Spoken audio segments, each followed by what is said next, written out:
Here. 3, 2, 1. Welcome to the David the Dog Trainer podcast episode. Josh, what is it? 225. 225. We got Kevin Murdaugh coming on. Act like a human, think like a dog. At the Anti-Dog Trainer on YouTube, he reached out to me about coming on the pod, and he had some topics he wanted to discuss. So, as I said in one of the episodes, we're going to chop it up, as they say. And see what's up. So, let's get him on here. Sounds good. What's up, David? What's happening? Man, I'm sorry. I had the Zoom link ready at 10:30, and I forgot I had to hit join. So, my bad, man. No sweat at all. No sweat at all. Everything's running behind today. We got, yesterday, midday, the snow apocalypse hit us, and it has not stopped snowing since, 3 o'clock yesterday or something like that? Yeah. And we're, basically overnight got, over a foot of snow, and it's, still coming down right now. So everything has been running behind today. I got you. Yeah, we got a little bit of that yesterday. So we must have got, because I'm in Illinois, so we must have got kind of got, the outside of that. Yeah, you guys must have got most of it. Chicago, I know, got hammered. Yeah. And, it was just kind of moving our way. So, that's where it came from. Yeah. So, well, I'm glad you made it, Josh. I'm glad you made it. It can be tricky out there, man. Yeah, usually it's a 35, 40-minute drive. It took me about an hour and 20. Oh, shit. Holy shit, man. Jesus. Okay. Well, at least you're safe, man. Yeah, that's glad to hear. Yeah. So, listen, man, I appreciate you reaching out. I was just talking right before you hopped on here. Just, obviously I had made that podcast episode talking about how I wanted to just get some new people on, just talk dogs and stuff. And you'd reached out. You had a couple of good topics to go over. I think we had kind of said they're just general topics / potential debating points, because there are potentially some differences that we have as far as how we view certain, behavioral issues or training and stuff like that. And I think it'll make for some interesting conversation. So before we get into some of that, why don't you go ahead and just give us, as well as everybody else, a little bit of kind of background on yourself and what you do, and how long you've been doing it, all that kind of stuff. So my name is Kevin Murdaugh. I go by the Anti-Dog Trainer on that's my @username. Act like a human, think like a dog is like my brand, my channel name, everything like that. That's my business. I've been working with dogs for. I actually just recently found my first dog's adoption papers, and I'm slightly inaccurate with how many years. I say 16. Yeah. But actually, going based on the date I got her, I would say about 15 years, roughly. So, when I first got her, I had made it my mission to really try to understand what kind of animal I'm dealing with, and so I didn't start like your average owner, where I really wanted to learn about the dog and learn about the animal, because I don't know, you guys ever heard of a documentary called Earthlings? No. Mm-mm. So, Joaquin Phoenix narrated. It's a little bit older, but it talks about the 5 areas that we exploit animals, and there's a section on companionship in there, and there's a line in there that I'll never forget, and it's kind of what led me to get my first 2 dogs. And he said, if we're going to bring animals into our home, can we be completely sure that we can meet the needs of that animal? And if we can't, do we really have any business doing it? Yeah. Mm. And he was showing clips of huge amounts of dogs being euthanized because there's so many, there's overcrowding in shelters, and there's this massive problem we have now societally that there's just too many dogs everywhere, and there's not enough homes, and then you have all the problem dogs that go through the shelter system, and a lot of them just, they end up in kill shelters and they end up being euthanized, or dogs have problems that we just don't understand, and then we end up putting them down for one reason or another, and it's unfortunate. Mm-hmm. And so it was always a question that kind of stuck with me, and so when I sought to get my first dog, that's where I started, was how do I understand this animal so I can meet the needs of this animal and do things the right way? Yep. And so starting there led me to just get as much information as I could. And it actually, and I know you've done some episodes on Brandon Fouché. Yeah. And I love that because he was one of the first guys that I found. And so I started learning from Brandon 15 years ago. So Cesar Millan and Brandon were my 2 biggest influences. Yeah. And so I didn't really start with your main training concepts as they're known today, with learning theory. Yeah. I started with kind of approaching everything from the social perspective. Yeah. And so, as you know, Brandon, his idea of what he sees as training is kind of part of the problem. And so he approaches things in a very different way, and I've just kind of learned from that. And so I'm like, I want to learn from the dog and figure out this animal from the inside out, and see if I can resolve a particular issue that way. Yep. So then I got my second dog like 6 months after that, and he was really, to this day, people still ask me, what's the most difficult dog you ever worked with? I still say it's him after so many years. But I was fortunate to have him so early because he gave me the crash course.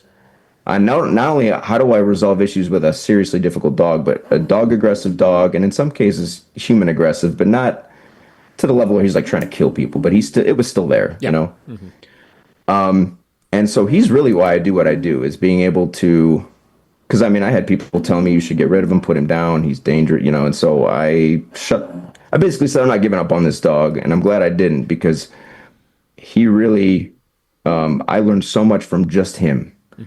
And I've been able to take that from client to client. So when I started kind of cutting my teeth on dogs, I started with aggressive dogs way back 15, years ago. And so, back then though, I was still getting my feet wet. So I wasn't really, I was telling people like, I'm still new at this. Like, so a lot of it was, I was charging very, very little money, and people knew that I was still learning. And so they were pretty graceful with that. But I kind of jumped in the fire from the get-go. Yeah. And I've been working with those sorts of dogs ever since. And so my philosophy is centered around understanding that dogs operate within a social hierarchy, a dominance hierarchy. And that's a word that I think it's become like the dirty word of the dog world, where nobody wants to say it. We don't want to acknowledge it. It's so misunderstood. And it can lead people down some really bad roads, and I understand why it's a bit tainted, because a lot of people do things in the name of dominance that really doesn't. It can be very heavy-handed for no reason, and so that's kind of part of my purpose, or my goal, is to let's educate people about what is this for real, and how do we apply that within the context of a social hierarchy, sort of like what Brandon teaches, and resolving issues that way rather than the. And that's really the biggest disagreement I think we have, but I think it will lead us into a lot of agreement, is that I don't approach a behavioral issue from, say, the perspective of applying learning theory. That would be my biggest contention. I approach it more of, on a social level, how do I get this dog to respect me through the way that I communicate with it? Yes. And how do I dominate that dog in the right way to influence it from the inside out, to get that dog to see me a certain way? And then the issues just kind of go away as a byproduct of that. Like, to me, true obedience is built through the level of respect you build, not necessarily training. Yeah. Awesome. So before we jump into that, I just have a super quick question. How did you stumble on Brandon Fouché as just like a new dog trainer? Because that was like the early he's like days not of YouTube. like, you know what I mean? Like, it's not like he's not known. Yeah. No, and still to this day, very few people know who he is, and it's unfortunate, because I think he's such an important voice, And I've watched your videos, just like breaking or kind of going over what he's, like the dominance. I've watched those videos so many times, but no, that was back in like the early days of YouTube. Like, if you go to his channel, his oldest videos are like 16 years old. Yep. And so, YouTube wasn't as saturated as it is now. And so if you were just searching dog related stuff, he would pop up. Really? And so, I came across, there wasn't a whole lot there like he's got now, but you could find videos from him 16 years ago. I mean, and that's how I found him on YouTube. Back when YouTube was still kind of in its infancy. So it was pretty great. So I was like binge watching Dog Whisper. I'd rent seasons from the library, and then I'd go home and I'd watch Brandon Fouché on YouTube. And it was kind of like, that was it. That's hilarious. Yeah. That's like awesome. because I know even like I found him through one of his like students, if you will, Gary Cesar. I forgot how you pronounce his last name, but for a while that dude dropped off the face of the planet too. But he was, Gary had went to the Michael Ellis school, and I had found out who he was through that. And then I started following him. He was posting a lot of socialization videos and doing a lot of like Brandon-esque stuff, like kind of, spreading his, his word, if you will.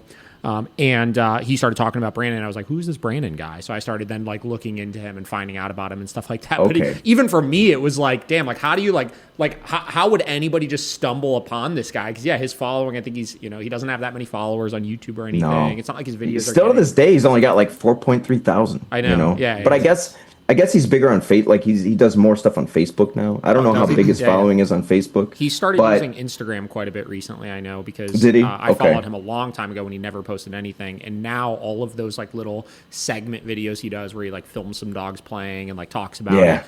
He posts all of that on Instagram now, I believe. Okay. So. Okay, yeah, because I spend so much time on YouTube, and I've watched so many of his older videos, and I've just repetitively. And so I really should go and see what he's up to. I did find him on Instagram. Like I know there were the fires in LA.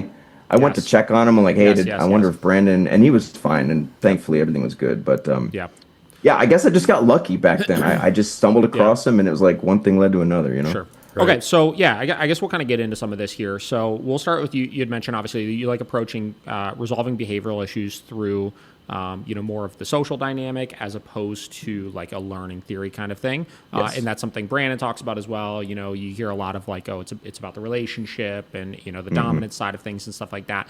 I guess my biggest question and pushback is like, why are we separating the two? Like, don't they go hand in hand with each other? Absolutely. You mean relationship and dominance? Well, no. Like the relationship and dominant side of things. So take like all the stuff Brandon is like teaching and even Caesar at the time, right? Like how he approaches things from the standpoint of like, oh, it's the relationship I'm establishing and all of that. But like we're still using learning theory to be able to achieve those things is kind of the way that I look at it. So it's like I feel like the biggest disconnect for me is, and correct me if I'm wrong, but it sounds like kind of what you're saying is like we're not using the learning theory side of things, but it's like we still are is the way that I look at it. You know what I mean? Yeah, and I know, and I've heard you because I've listened to like the debate between you and Dale so many times, and I know that you are saying like we can boil everything down into the 4 quadrants. Sure. And I don't disagree with that. However, I think that's true only to a point. So, my biggest question would be, like, okay, I had a video that I did where I said a simple handshake could explain why, to me, learning theory doesn't quite go all the way. And my example was, imagine you meet somebody for the first time, let me say man to man. Sure. And I go to shake their hand. Right? I don't know this person, so it's not positive or negative one way or the other, but the act of shaking hands and looking someone in the eye you can learn. I mean, you're learning about that person, but it's not necessarily learning in the same way of like through a positive or negative consequence. It's like I'm studying this person, I'm gathering information about this person to come to a conclusion, or at least what's my first impression. So like for instance, if you meet somebody and another man and you shake their hand and the handshake's a bit soft and they have a hard time making eye contact with you, and maybe their tone of voice is really timid and they seem really they're giving you very insecure body language, so you're reading this person, you're like, they're coming across a little bit weak and timid, Sure. But it's not it's like whatever, I don't know this person, I don't care one way or the other, but that's just information you're gathering to come to a conclusion about this individual. Now, on the flip side, if you meet somebody and they come across very strong, firm handshake, firm eye contact, very confident in the way they assert themselves, you're going to have a much different conclusion about that individual walking away from that interaction. Sure. And so, to me, it all comes down to respect. And I think and relationship is another word that I think a lot of people throw around in this industry that nobody really takes the time to break down and understand how do we even apply that. And that's something that I do on my channel. But when I seek to build a relationship with any dog, my goal is, because we can achieve certain things through reward and punishment and say, I can get a dog to avoid doing something or stop doing something out of avoidance of a consequence. Or I can go about building respect with that dog in a different way to get a dog who wants to follow the rules out of respect for me. So rather than the dog just doing something because it's like, I don't want the consequence that follows that, I want the mentality in that dog to be like, I love this motherfucker. I admire this guy. I want to follow this individual. Oh, can I, are there limits on swearing? Can I say whatever? No, you're good. You're good. Yeah. Sorry. You know what I mean? So it's like two different mentalities in the dog where I want a willing follower that's like, if I tell that dog not to do something, and it respects me, I barely have to say anything, and that dog will be like, "Oh, you don't want me to do that? Okay, cool." Out of respect for me, it just wants to listen, you know? Yes. Hang on a second. I'm just taking a couple notes down here.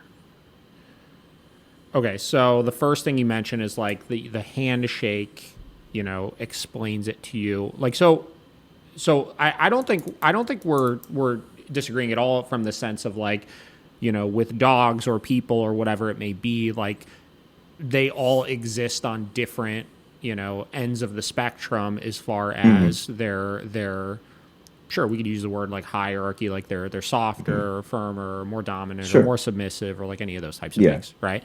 And I think what you're attempting to say is like the handshake in the human world is kind of our way of determining or assessing that, or I should say it's one way to gather information on that, which sure, like it's agree like imagine in the human world everything kind of breaks down to strength and weakness, right? So in the human we're like, based on the interactions we have, we're kind of determining strength and weakness through our social interactions. But so I approach when I interact with dogs through that same sort of framework of like it's all about strength and weakness, and by communicating in a way that's strong, like Brandon talks about strength of personality, so this dog sees me a certain way.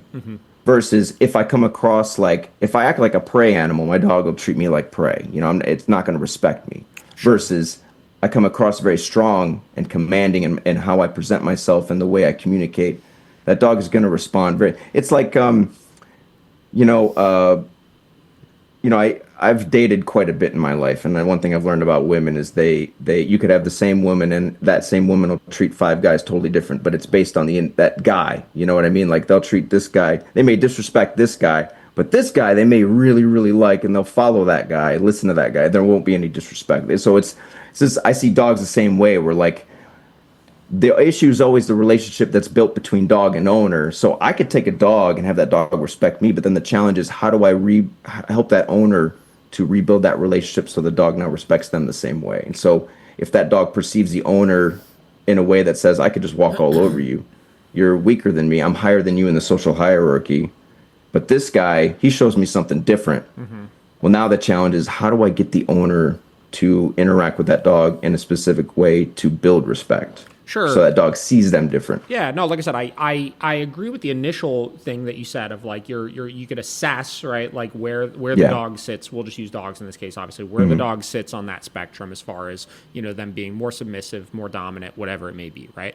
And I also agree that obviously we want our dogs to see us as a figure of authority, if you will, right? Like obviously that's kind of where you get into the dog sees you as like, we could use the terms like whatever, the dog sees you as more dominant, right? So like they follow and listen to your direction and stuff like that because of that. But I keep coming back to though, like how do we have to achieve that in a certain way, right? And yes, I agree. We achieve that through implementing learning theory, right? We implement reward and punishment, and that's how our dog starts to see us as somebody that they need to listen to, because we say what we mean and we mean what we say. You know what I mean? And that is still just learning theory, in my opinion, though, I guess. I would say that there's a component of learning. My question would be then, so like for me, okay, I don't know if you watched any of the videos. I have a dog named Clark. Clark has serious resource guarding issues, and he's attacked the family and had no issue attacking me. Yeah. If I approach that from learning theory, and this is also my other issue with this, kind of the roads it sends people down, where people will go down like, well, maybe I have to counter condition, or maybe I have to use BAT training, or maybe, and it's so if we approach it from learning theory, it kind of sends people down these roads rather than on a social level, what is happening? What is the back and forth that's going on between me and this dog? Sure. So with Clark, if I had approached it through, say, reward and punishment, a system like that, then that might lead me to say, okay, when Clark growls at me or asserts himself, let's say I put an e-collar or something, I'm going to tap that e-collar, shock him, to punish him for that, to say, I don't like that. But the way I approached it was I engaged in a power struggle with him. So it's like I'm kind of that to me. Like okay. So yeah, when you say a power struggle, detail to me exactly what you did, I guess. Okay. So what I did, and to me, a power struggle, it's going to look a little different depending on the dog, but the nature of it is, like, for instance, Clark came and the first thing that I recorded on my phone was he took one of my shoe inserts, right? Sure. And he wanted to possess it. So one thing Clark would do is he'd grab it and he'd run away with it. Yeah, sure. And I knew that was my first sign, like, okay, we're in for a little bit of a battle because he wants to possess this. He's running away. That's my first sign that we're going to tango a little bit. Yeah. So then I move towards him. And then I begin to kind of inch my way, and I have bite gloves on. I got my steel-toed boots. Whatever. So if he bites me, it's like, whatever. It doesn't matter. And then I begin to kind of inch my way onto the insert that he had, so I could try to start claiming that from him the way another dog would. If another dog, like when Goose wants to go claim something from another dog, she gets up to them. She may communicate by staring them down or something to let them know, like, I'm going to take this from you, and you have two choices. You can either fight me or you can submit. Yeah. And then she'll take it from him. So in that case, I'm kind of applying those same principles where I'm going to claim this thing from him, and he has two choices. He can fight me on it or he can give it up. And so what happened in that moment was I was able to step on the object. He didn't want to give it up. And then I pushed that line just enough to where he started biting my foot. And in that moment, I just made a loud sound to communicate to him in a strong way, like, this ain't gonna happen. Like, most people, when a dog comes after them, they show weakness, right? Where they back up, they recoil, they react, they panic, they run away. So I'm standing my ground and saying, this ain't gonna work. And so that loud sound was enough to get him to drop the object, and then he didn't move away right away. I had to command him to leave, go away. And then I picked it up.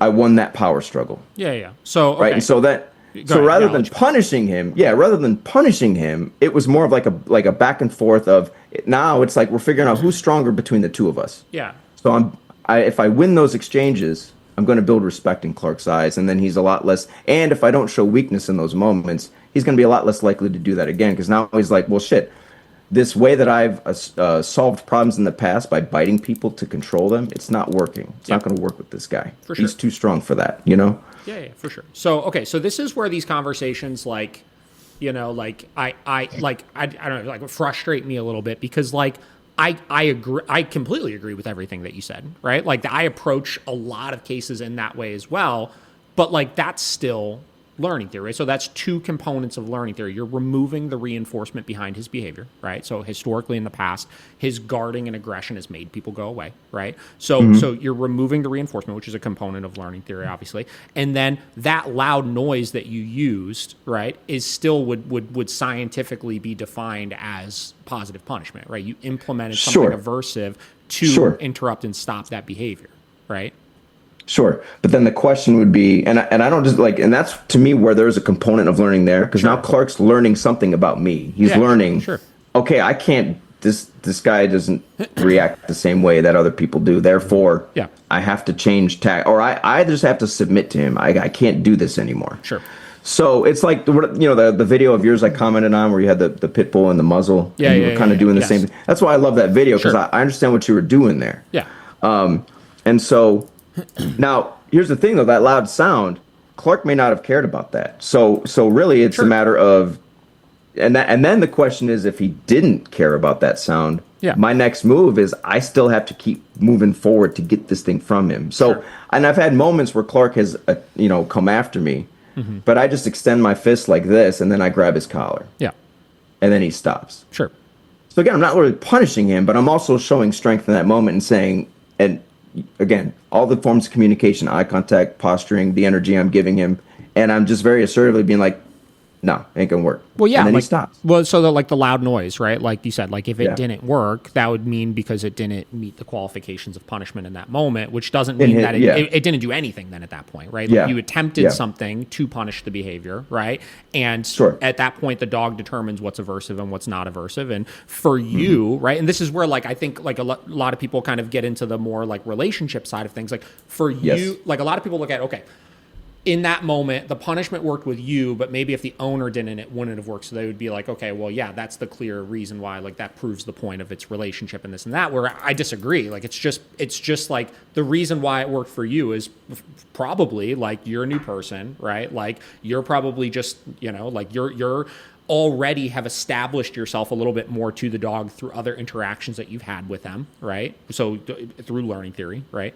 And he already is starting to recognize that, like, you're somebody that, you know, he can't mess with. And, you know, because of that, he knows that you mean what you say and you say what you mean, right? And that punishment in that moment is effective for that reason, right? But that's what I'm saying. Like, you create the relationship through all of these micro moments of utilizing learning theory, right? But I don't see them as two separate components. I think that anybody can establish these same things by following those same directions and just making sure when we are implementing a punishment procedure, a noise or this or that, you got to make sure that obviously it's something the dog is actually averse by, right?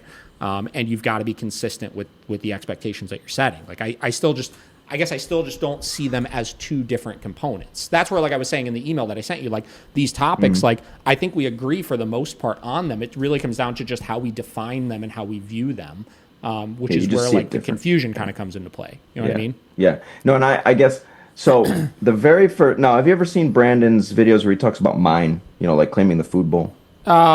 Yeah, it's honestly been a while. So that's okay. Yeah, reiterate obviously what was going on in it. So, and I picked this up from Brandon, and it worked beautifully with Clark. But, you know, he shows a video where he puts a bowl of food down, and he has this dog on the other side of it, and the dog moves forward towards the bowl, and he very assertively says, "Mine." Yeah. You know, and he's communicating in a strong way to let that dog know, don't go near that bowl, that's mine. Sure. So with Clark, I remember in the very early, it was like the second time I ever met him. Their dog walker, they didn't want the dog walker to come because there was some uncomfortability there. So I said, I'll go walk him, and then let me spend some time with him and see if I could figure him out a little bit more. So took him for a walk, came back, and then I was working on more of his resource guarding stuff. And that's when I figured out for him, because he was like attacking my leg. You know, I was sticking my leg, I was biting my foot. And then I just very assertively did the same thing Brandon would do, where I said, you know, very assertively said, mine. And then he backed up. He's like, oh, shit, okay. Yeah. So I wouldn't say, you know, you could say that maybe have been a punishment to Clark, but to me, that's just, I'm just communicating very assertively saying, like, listen, I'm not going to tolerate this. You know what I mean? Yeah, but it's still right? Like, so what you did was aversive enough in that moment to him to make him want to stop, right? I mean, that's just right. Like, I mean, it's not like he just knows what, like, mine means, right? And, like, that's why he backed off in that moment. Was what I put. Right? It was what I put behind it. Sure. Yeah. So, yeah. You put something behind it that was aversive to him, right? Right. But you would say, though, that if I had tried to communicate in a very timid and weak way, Clark would have just continued to but it's not because it's timid or weak. It's just, it's not aversive to him in that moment. You know what I mean? Like it's no different than, like, so we could use the example of, like, an e-collar or something like that, right? Like, I could use it in a weak way, right? Meaning, like, it's not at an intensity that the dog cares enough, you know, about to want to avoid, and they would steamroll through it, right? And if anything, they would intensify, right? Or I could use it in a more motivating way. Or we could use even another dynamic of, like, a weak owner, like, is scared of the dog jumping on them, right? And the dog's jumping all over them, but they're still utilizing a clear punishment procedure, and the dog still learns, oh, I can't jump on you, right? Like, it's like, you just, like, the way, like, you're putting more behind it, I understand, but it's not because of the relationship. The dog is just more averse by that. You know what I mean? Like, let's get into that word, because that's a word that I like to break down. Sure. You know, because I hear it on all sides of the fence, and it's like, well, can you what do you mean by that? What word? Aversive? So for me, you're saying? No, relationship. Yeah, sure. So, because I think that's one of those words, like dominance, where people use it, but I think if you ask them, what do you mean? I think they may not even know where to start with it. But so for me, relationship comes down to, again, how am I relating? You know, we have, say, in the human world, you have platonic relationships, you have romantic relationships, you have professional relationships, and each one of those relationship types, how you relate to one another, is going to determine what kind of communication you have. Sure. You're not going to communicate or interact with your boss the same way you're going to communicate or interact with your significant other. Sure. Right? So I start there with a dog. It's all about the interaction, the back and forth. How am I relating to this dog? So I can relate in a very soft and weak way, or I can relate to this dog in a strong and assertive way. Mm-hmm. And so those interactions will shape how that dog sees me. And so if I don't do enough to communicate to that dog that I'm stronger than it, that I present myself as an authority figure, because I agree with you, the goal should be to establish ourselves as an authority figure. Yeah. And so the authoritative style for me is, and I don't know if you've, like with kids, they've done studies with kids and dogs where like the 4 quadrants of parenting styles. With both dogs and kids, they found the authoritative style is the best for both, has the best outcomes. And so the relationship type, the style we use to communicate should be authoritative, where I have high expectations and I'm demanding, but I'm also, warm, affectionate, inviting at the appropriate moments. And so it's oftentimes people that lead with love and affection and too much softness, their dog just walks all over them. There's no respect there. You know what I mean? So the dog sees them in a certain way, and then they wonder why the dog controls everything. The dog doesn't listen. The dog blows them off. And so then the goal is we need to structure that. We need to change how the owner's relating to the dog, communication style. Yeah. Build respect so that dog now sees them as an authority figure, right? It's all like you said, those micro interactions that shape the dog's perception. Sure. Okay, so the interesting thing about what you just said, I think, is when you started talking about like the different relationships, and that shapes how people view you, dogs view you. You have your obviously romantic relationships, professional relationships, that, right?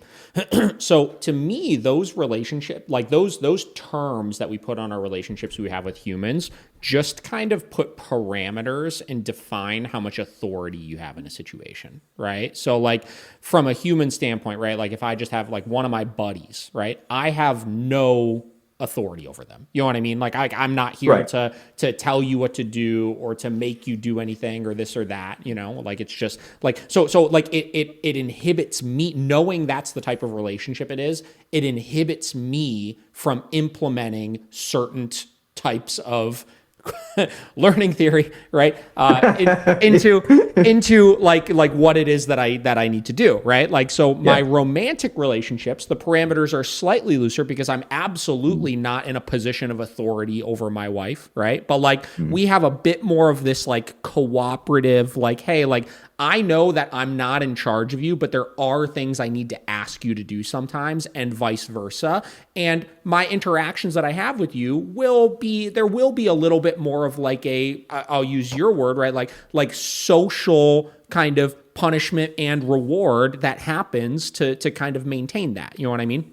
But it's still learning theory, but it's like, like if I don't take out the trash when my wife asks me to, right? Like she's going to use some type of punishment, right? Like it might not be her like beating me with a belt or something, depending on what kind of mood she's in. But, like there will be some type of aversion that happens to deter me from doing that in the future. But like she can't like continue to up the ante of that punishment, because like there still is this cooperative nature with it, right? So there's still some parameters to how far we can go with it. But then in the more professional relationship, we'll just look at it from the lens of like boss and employee or something like that, right? We are in a position of authority. Sure, there's some cooperation still, don't get me wrong, but in the end of the day, right? Like if you're not doing the things that we're asking you to do, the level of punishment will continue to increase until eventually you just, the top punishment in that case would be you're just fired, right?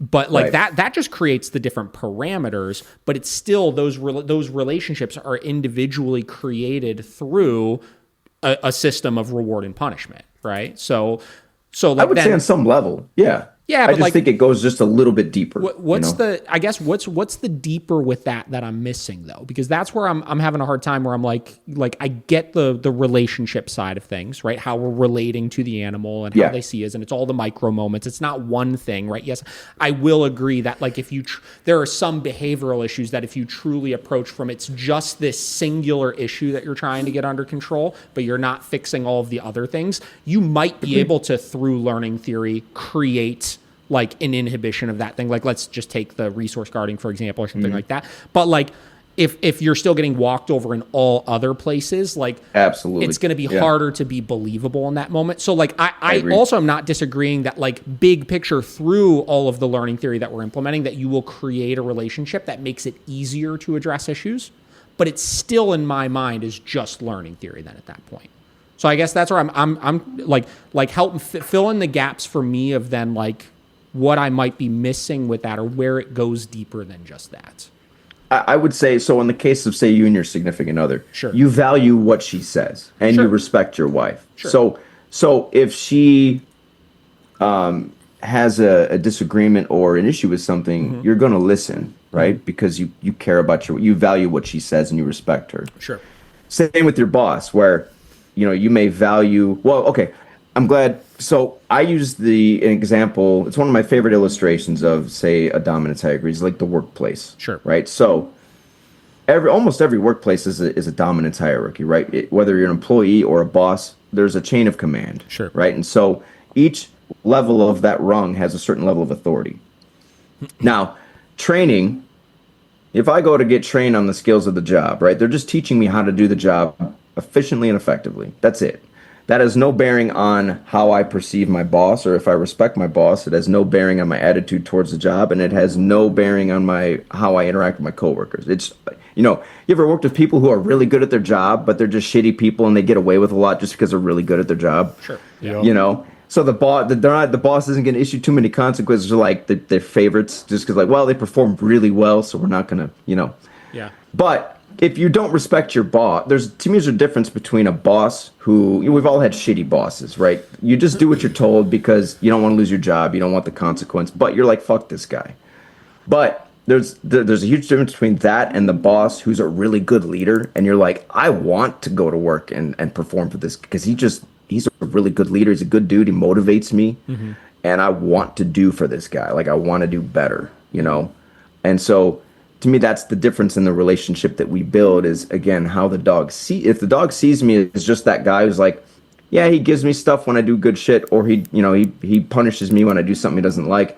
I'll do shit for the reward or to avoid the consequence, but I don't really care that much. Like, I'm just doing things to get by versus I really admire that this person is a strong leader and I want to follow. I want to respect this person, so I will listen to the rules. I will follow the rules.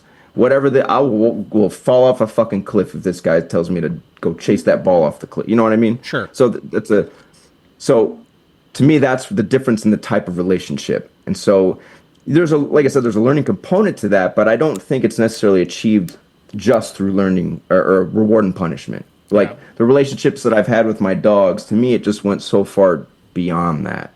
Where like they look at you in this way where it's like this admiration they show, and I don't, and my issue with training is, and I make the distinction, I'm sure you've seen it like the beginning of every one of my videos where I say training is skill based, right? Meaning that if I focus on training, because I've had so many clients like you probably have where they go to the obedience training classes and whatever, and they do the sit, stay, come, whatever. It's all treat based, but they still have behavioral issues at home. Yeah. So building those skills didn't matter. It didn't make a difference in the relationship they built. So we're focusing on sort of a superficial level of obedience rather than building respect, which is where the real obedience lives, And so that's why I say if you want to train skills, that's fine, but I would build a good, a high level of respect with that dog first, then build the skills on top of it. Because if you start with the skills, it's not going to teach you how to build the right relationship. And I even had someone comment on my video one time. They're saying, well, you're kind of selling you this utopian idea of if I just have a good relationship with my dog, then I won't have any problems. And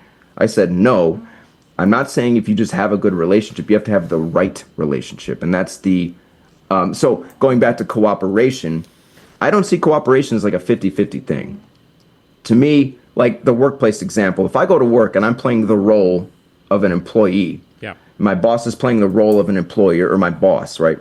We're playing different roles. So for me and my dog, I'm playing the role of the authority figure. My dog plays the role of the follower if I do things correctly. Yeah. Now, we both play this role, and the whole point of the hierarchy is to avoid conflict. And if conflict does come up, the people who have the authority can resolve that conflict very quickly.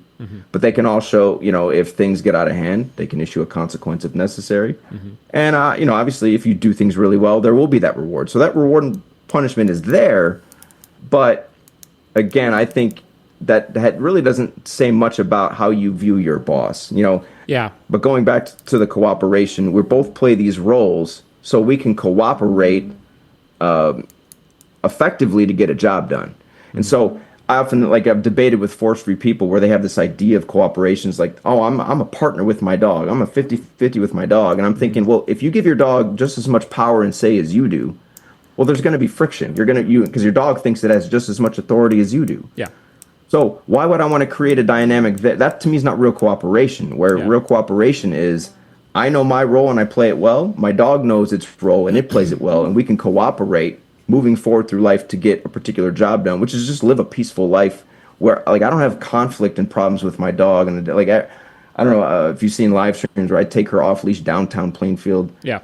I didn't train her to do any of that. That was just a byproduct of the relationship that I built with her. And so to me, it's the dog sees me a certain way and just wants to follow. You know what I mean? Yeah. Okay. So you said a lot of stuff there. I'm trying to keep. I know. No, it's fine. You're fine. You're fine. I'm just trying to keep up, obviously, and just kind of address some of these points. Okay. Sure. So the first thing that you were touching on there is like bad boss versus good boss, right? Like, and that being a reason why, like, again, it's about the relationship because, you know, the good boss, obviously, we have a stronger relationship with them. We want to do more for them. We want to be a part, you know what I mean? Et cetera, et cetera, et cetera. Yeah. Versus the bad boss, like I look at this, like you could be like a good leader for your dog and a bad leader for your dog. And like the number one component to that, especially if you're in a position of authority, is contingency of things. You know what I mean? So like, what do you mean? What do you mean? Yeah. So contingency is like, it's consistency, right? So like, you look at like, yeah, right. So like if I let you mentioned like with the guy that does a good job, but like, you know, like is a shitty employee because like they kind of get away with a lot of stuff. Let him slide. Yeah. The bad boss creates that through a lack of contingency. So I agree. They create that through not being consistent about applying consequences for certain things or rewards for certain things, or just applying your learning theory in a consistent way. And the employee stays on because there still is some reinforcement in it for them to keep the job. And generally speaking, it's going to be financial, right? Like they get away with stuff. Sure. They have more freedoms and stuff like that because they're not constantly getting in trouble for stuff. Right.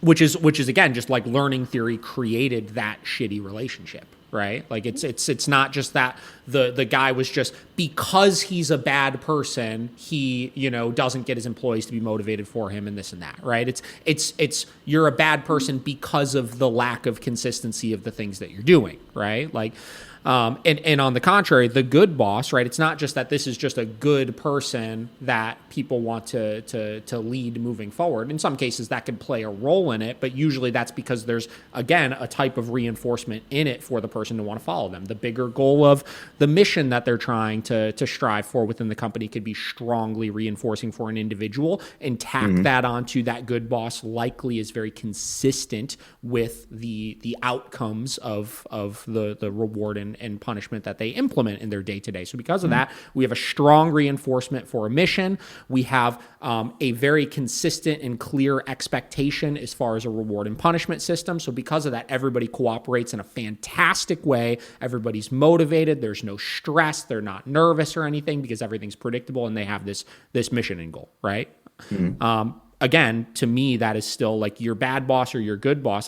Like you could look at like shitty people, like the best examples are like Steve Jobs and stuff like that, who like historically it's known that they were pretty like trash people, right? They were like very unfairly harsh on their employees and this and that, but they had that strong reinforcement of a mission that people wanted to strive towards.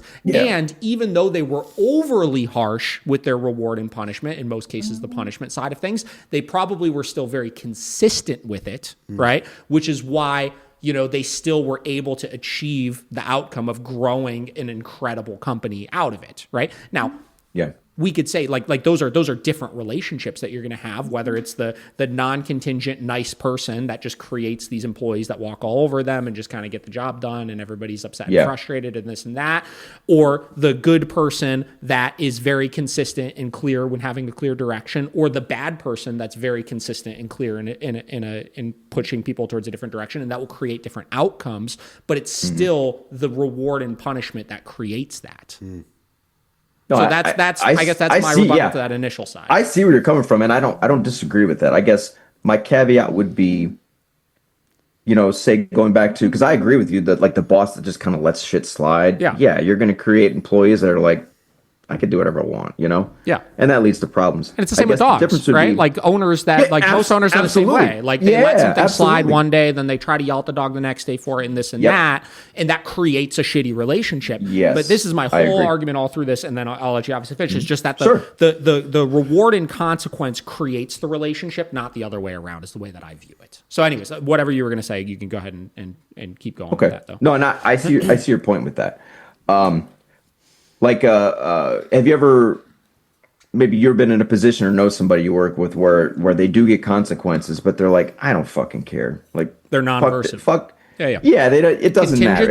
And the level of aversion are the two rules, right? Like punishment is only punishment if it's, consistent enough for the dog to learn to avoid it and motivating enough for them to want to avoid it, right? And I see that as just the person just doesn't respect the workplace, doesn't respect. To me, it's a respect issue. Where like if I really, as on the flip side, if I really respect my boss and I really respect the workplace, and I get a consequence for something that I did wrong, I'm probably going to feel really bad about that and be like, you know what? I don't want to let my boss down or let my significant other down, or I'm going to do better.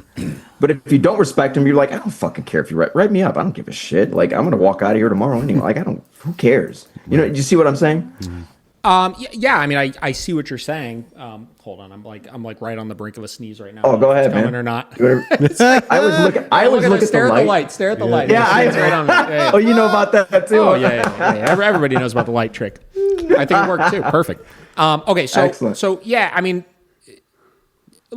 there are like the more consistent and predictable the outcomes tend to be, right? From like a reward and punishment standpoint, particularly with punishment, typically speaking, the less intense you have to be with the punishment, right? Because it's clear, it's aversive to you. It's not over the top where you're going to like one and done it necessarily and do away with it, obviously. But it's clear enough where you learn you could avoid this just by not doing this thing, and it's fair because it's clear and consistent, right? So I look at that way of like people that are going to like scoff at the punishments and be like, fuck you, boss. Like I don't care about this punishment that you're implementing. Generally comes from the fact that they know that the boss doesn't mean what they say and say what they mean, or however you say that statement, because they just that's weakness. Yeah, right? It's weakness to me. Yeah, you could say it. Sure, it is. It boils down to that could be a weak trait, right? But like it still comes down to just the consistency of it, right? Like, does that thing happen every time, or is this just a one-off thing where like you're going to try to get me in trouble for this, but I know I'm not actually going to get in trouble for it? Like, again, that's the lack of consistency that created that, not just the relationship, and the lack of consistency created that shitty relationship that makes you feel that way. Right? And I agree. Consistency. So a principle I teach my clients is rules and boundaries which are consistently enforced become expectations. And so the goal is to reach a level where your dog, through your consistency, knows the expectations, and that's when life becomes easy, because you can take your dog anywhere, and the dog knows the expectations and is following the expectations. Yeah. So now, would you agree though that consistency is not just about reward and consequence, where there's a consistency in who you're showing up as every day, how you communicate every day? Like if, for instance, one thing I was telling like Clark's owners, and I think it causes confusion in a dog, and this is something I kind of take from Brandon, is if I want my dog to see me as an authority figure, then at least for a period of time, as I'm working through certain things to build respect, I need to play that role and only that role. Like if I'm in a given day or a space of time, if I'm playing with my dog and I'm coming across like a playmate, and then I'm trying to tell my dog what to do, and then I'm soft and affectionate with it the next minute, I'm giving 3 different energies to that dog all in the same short span of time. So my dog is gonna be like, well, are you my playmate? Are you my authority figure? Or are you this weak, soft person that I can have which are you? You know what I mean? So the consistency of who you show up as every day, I think, is also just as important, because I want to make sure if I change the way my dog sees me, then I have to show up the same way every day. You know what I mean? Yeah. And reward and I understand reward and consequence do play a role in that. You have to be consistent in the boundaries and the rules you establish and enforce those things. But I also need to make sure that I'm the same person every day. Like, one thing that drives me nuts is when I see people like they baby talk the dog, and then the next minute they're trying to tell the dog no, but then oh Snookums, it's like, can you just if you want your dog to respect, just communicate the same way all the time. You know what I mean? Don't switch it up. But like, I baby talk my dogs. No, but you've already built a Right? certain level with them probably. And I would say Sure. once you reach a certain place, it's like whatever. But if I have issues I'm working through, I would avoid all that. You know what I mean? Yeah, I get what you're saying, and I think that's more for the human than for the dog, though, because like I find that I guess where I can find some common ground on this side or this part of the conversation is like, yes, like a lot of people ping pong back and forth between like we're in training mode right now and then we're in like loosey goosey mode, and it's like the problem is not that you're being soft and playing with your dog, in my opinion. In those moments, the problem is that when you get into that headspace where we're loosey goosey and playing and having fun and baby talking and all of that, you start letting shit slide. Right? Like that's where I see the problem come out, which is why I'll tell people, even like when I'm first coaching a client through something, like if we're implementing a punishment protocol for a behavioral issue or whatever it may be, I'm like, don't worry about the rewards. Don't worry about telling them good or any of the soft stuff on the back end, not because it's wrong or that it's going to do you any harm or anything like that, but it's like, you need to be able to focus specifically on this thing and make sure you do it 100% correctly. And those things are going to cloud the way that you view it, and they're going to cause you to get sloppy with how you're implementing the punishment, right? I agree with that. But I like when we get board and trains in, right? Like especially recently, I've really started implementing quite a bit more play into a lot of my training than I used to do. And I do that shit right away, man. Like I have fun with these dogs. I'm interacting with them. I'm playing with them while simultaneously staying consistent across the board about the things that the expectations that I'm holding them to, right? So like we've got this new dog in right now, this pit bull that goes after the owner when he gets aroused, like typical kind of redirection situation, super reactive. Was that the one where the dog? I think I saw the short. He's jumping up at the owner. Yeah. So and the dog was like, but I saw when you got him walking. You got him walking really good. Yeah. So I saw it. Yeah, he's doing good, right? But like, I'm having fun with this dog, right? Like he's playing with other dogs. He's playing with us. I'm trying to get him to start engaging with toys with me and stuff like that. But like the difference is when I'm doing the soft stuff with him, when I'm doing the fun stuff, I'm still like, if he were to start jumping on me in that moment, I'm still going to discipline him for that, right? If he were to break a rule that I created, whatever it may be, I'm still going to discipline him for that. So it's not that I have to be multiple different people and just eliminate all the soft stuff altogether. I just need to make sure that I could focus when I'm doing that and still hold him to the expectations that I'm setting. And like I said, the common ground is like, I get your perspective. With some clients, I do need to tell them, back off on some of this kind of stuff. But like I said, it has nothing to do with the dog in that moment. It has everything to do with when you start doing this, you start fucking up the expectations, meaning me talking to the owner, right? Yeah. So like I get it, right? Like I understand that perspective, but I just think again the kind of how we describe it for me, like I said, it's not the soft stuff just fucks with your relationship, and the dog is like, oh, you're different people constantly. It's just that you are not clear anymore in your expectations of the dog and how you're enforcing them. Yeah, no, I would agree with that, and I want to be clear too. I'm not saying, because sometimes people may hear that and be like, "Are you saying I can never play with mine? Are you saying I can never like?" And that's not what I'm saying. And for me, that's dog dependent too. Like a dog like Clark, who's very confident and just like, I'm gonna fuck you up. Sure. That's when I'm like, I gotta be on my P's and Q's about who I'm showing up on. But Petunia the pit bull, her aggression was rooted in insecurity, and so that's a moment like we got to build confidence in that dog too. So that's where we're gonna approach things a little differently. Where like I had her and her owner doing activities that kind of fostered like a playful back and forth with them, and I would see that as appropriate for them. Sure. But then there are those dogs where like I got to be serious as a heart attack with this dog, otherwise, bad things can. So it's to me it's kind of a situational thing, but I see what you're saying, and I don't.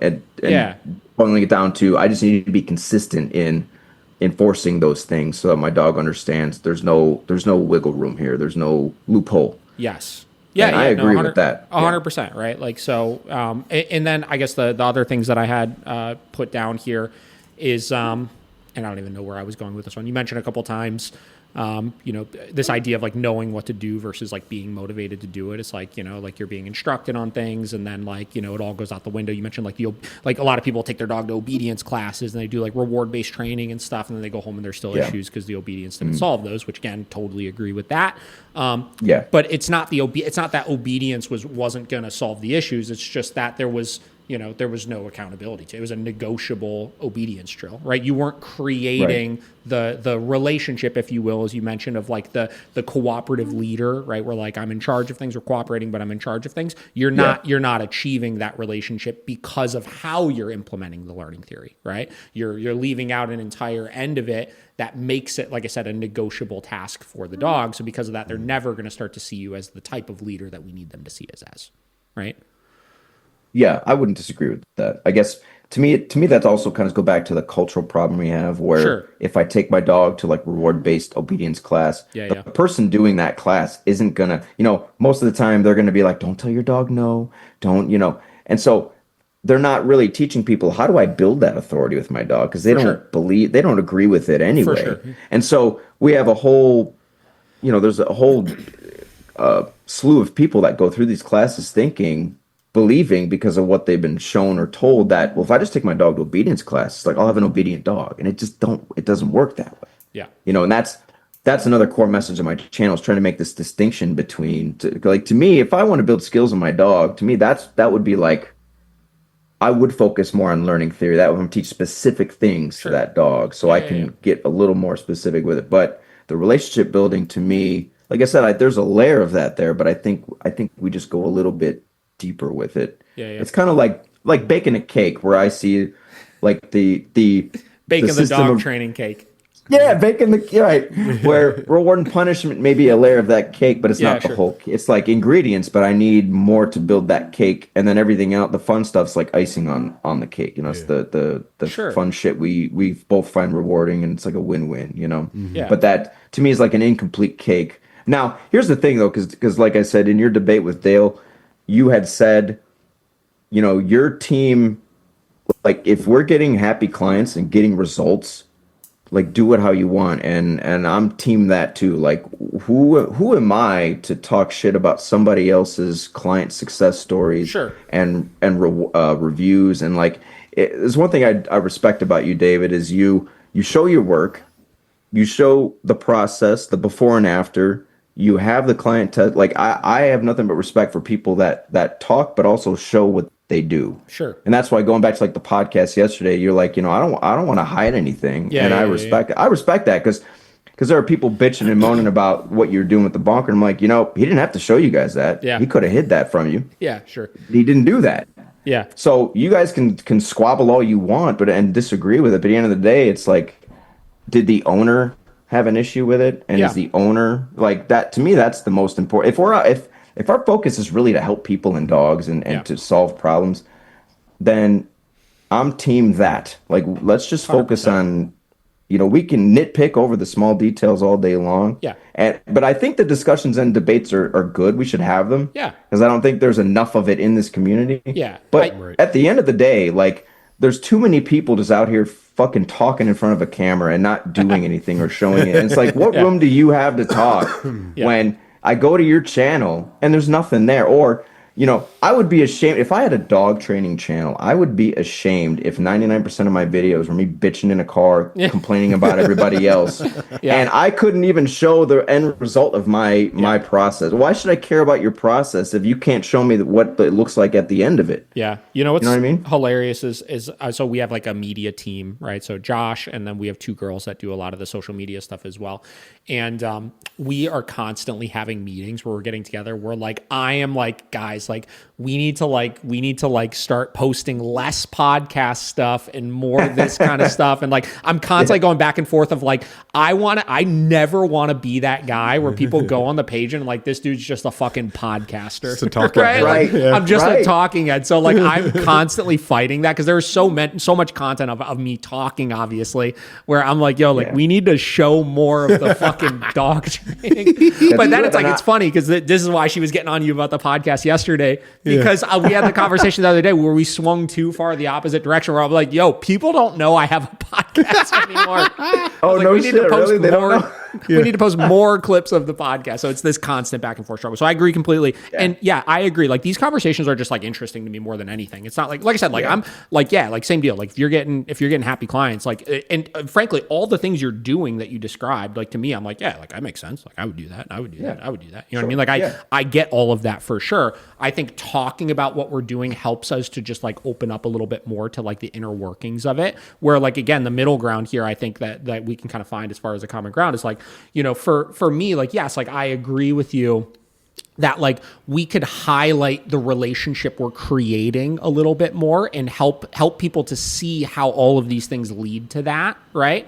And that is an important thing. And like once you create that through all of the things that you're doing with your dog in your day to day, that does impact how your dog will listen to you, right? The stronger relationship you have, and the more your dog sees you as somebody that is going to say what you mean and mean what you say, and enforce it in a clear and consistent manner, the easier it gets to address other shit. Right? Like as my dog views me more that way, right? However it gets created, yes, I'm not going to need to be quite as fucking, you know, authoritative and firm and like, you know, macho and stuff like that in order to get my point across, because they just see me in a different lens, right? Like that is an important thing that we have to look at, right?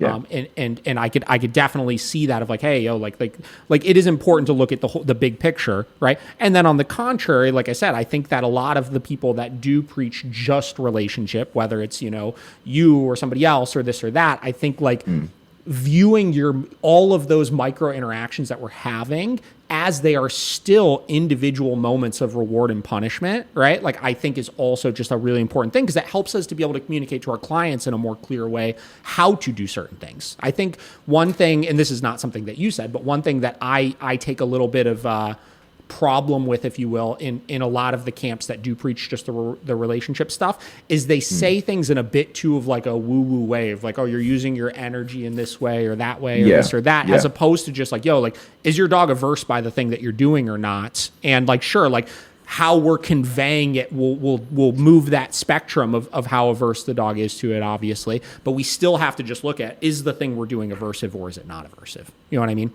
And I think so.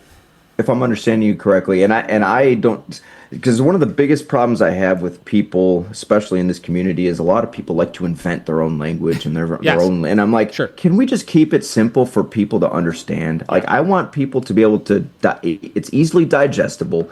I'm not making up words and they're like, what do you mean by that? It's like, no, if I want people to really get my message and I want to communicate as effectively as possible, I want it to just be as easy to understand. So for you, I'm sure you've had more success being able to break something down in a simple way of like, you know, we punish here. This is aversive to that we reward. Like it's easy for people to understand where those lines are and how to apply it. Sure. You know what I mean? Sure. Yeah. And so I take that same approach with just explaining how to build the relationship, where it's like, let me break this down in an easy to understand way, and then show people how do we do that. And so, going like for me, a dog's behavior, right? The dog will behave. You'll give you different behavior when it respects you, like truly respects you, versus when it doesn't. Yeah, I agree. You're going to get two different states of mind there. So, but yeah, I mean, making things as easy for the client, because we already have so many challenges with the client as it is. Yeah. You know, we could take a dog. To me, the dogs are easy. It's being able to troubleshoot and overcome challenges with the client that's always going to be the most difficult thing. It's like, why shouldn't we try to make that as easy for them as possible? Yeah, sure. You know? Yeah, for sure. And yeah, I think you were mentioning like how the dogs, like once they respect you, right, they start behaving in different ways, which again I agree with, right? However that respect is created, I definitely agree with that statement. And I think that brings another interesting point where there is like there is something to dogs, like, let me figure out how to go with this. Okay, so there is something to dogs do kind of just know sometimes, I think, when they're being mischievous with stuff, right? Like I think they do too. Which is why like you'll see like sometimes you never have to address half of the behavioral issues once you get through the first few, because they kind of know when they're like you know, being mischievous with things and sneaking off to go do something and this Right. and that, Yep. where they stop doing those things. So once you have that relationship established, it big picture impacts the dog in front of you kind of thing, right? Yeah. And I do think that that is different than what a lot of people will see, which is like you just suppress a dog. The dog doesn't know really what they're getting corrected for, but like, Right. you know, this is where I think like kind of the dominance idea, you know, historically can kind of go wrong, not because there's Right. something wrong with it or that it's wrong, but people take it the wrong way. Is Yeah. they just think we're doing fucking alpha rolls constantly and hammering the dog for miscellaneous things, and the dog is Right. just kind of existing in this state of like, fuck, like I don't know what I'm gonna get in trouble for. Right. I don't know what the consequence is going to be, so I better just do nothing kind of thing, right? Yeah. I do think, and I think you had mentioned this kind of a little bit earlier, I do think those are two very different things as well. Oh, yeah. And I do think Yeah. once you have that clear and consistent relationship, you will see your dog just stop doing certain behavioral issues, not because they're being suppressed, but because, like I said, they just know this is probably something that, you know, dad's not going to like or mom's not going to Exactly. like or whatever it may be. Yeah, and see, so going back to dominant, because that's something that is like a core part of my message in my channel, and I just go to the definite. Let's use the definitions of these words. Dominance is power and influence over others. Sure.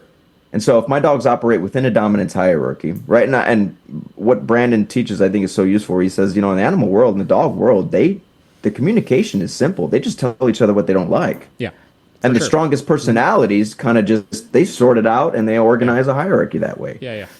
So I want my communication to be centered that way. If I just tell them what I don't like and I do it in the right way, Yeah.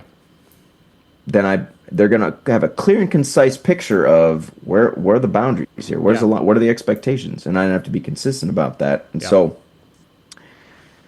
breaking down dominance, to me, it's all about influence. Like if I can't gain power over my dog, if I can't influence them correctly, and the influence comes from the way you communicate. And so when people use like the woo-woo energy, and to me, if we just are very simple about that, Yep. where there's a big energetic difference between if I greet you and say, hey, how you doing? And hey, what's up, man? How are you?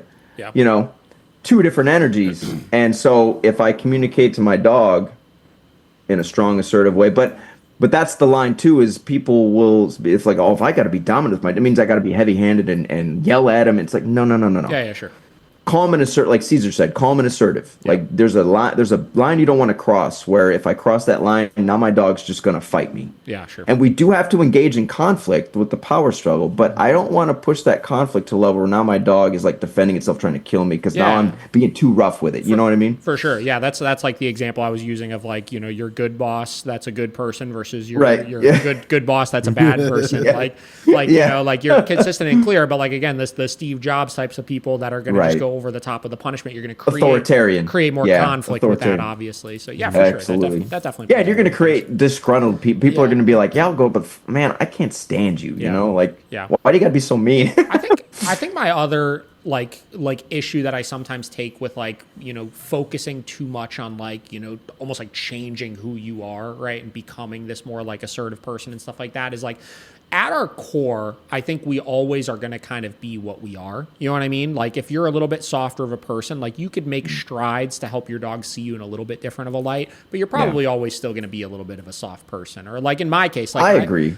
I think I could be assertive sometimes for sure, but like I definitely don't consider myself one of these like fucking like alpha bro kind of guys where like every time I'm like looking people in the eye like, hey man, how's it going? And like asserting themselves like I definitely lean more in the side of like I'm a little bit like socially uncomfortable and awkward meeting new people and this and that and like but I could still, you know what I mean? I could still like I still am consistent and clear with the things that I do, so I still get the outcomes that I'm looking for because of that. You know what I mean? Sure. It's like I look at it like you ever like I see it a lot in the not to like rip on a stereotype, but like the car salesman world where like you see all these fucking guys getting into like being fucking car salesmen or salesmen in general, and they have to put on this like fake alpha persona kind of thing because they think whatever, you know, this is going to help people see me differently and this and that. And I think almost for me, that off puts me even more because I know it's not your true self, right? Like if you were just your true self and you were consistent and clear with your expectations that you had, I think you would create an even better relationship then, which is why with my clients, I don't really try to force them, and not that I think you're necessarily doing this either, but I don't try to like force them to like change their core center of who they are. I just try to get them to change their actions. You know what I mean? There's just a few things I would say to that, and I agree, and that's the hardest part for me is it's really hard for people to kind of adopt a new way of being.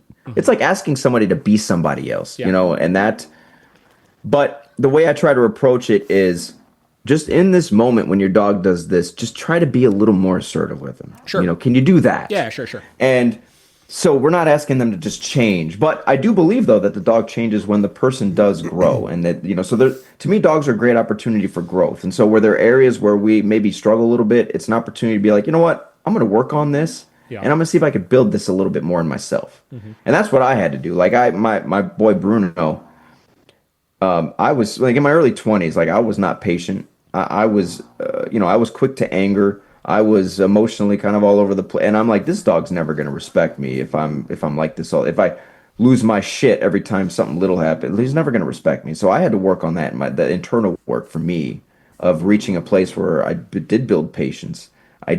Was working on emotional stability where I'm not like flying off the handle every time something happens. Or if I have to get into a situation with a dog, I'm just very stoic and just kind of in the moment and like, but not going too far to one extreme or the other. So I think kind of helping people, just pushing them a little bit to maybe see where that growth can happen is really beneficial. Because I think change can happen with a dog quicker.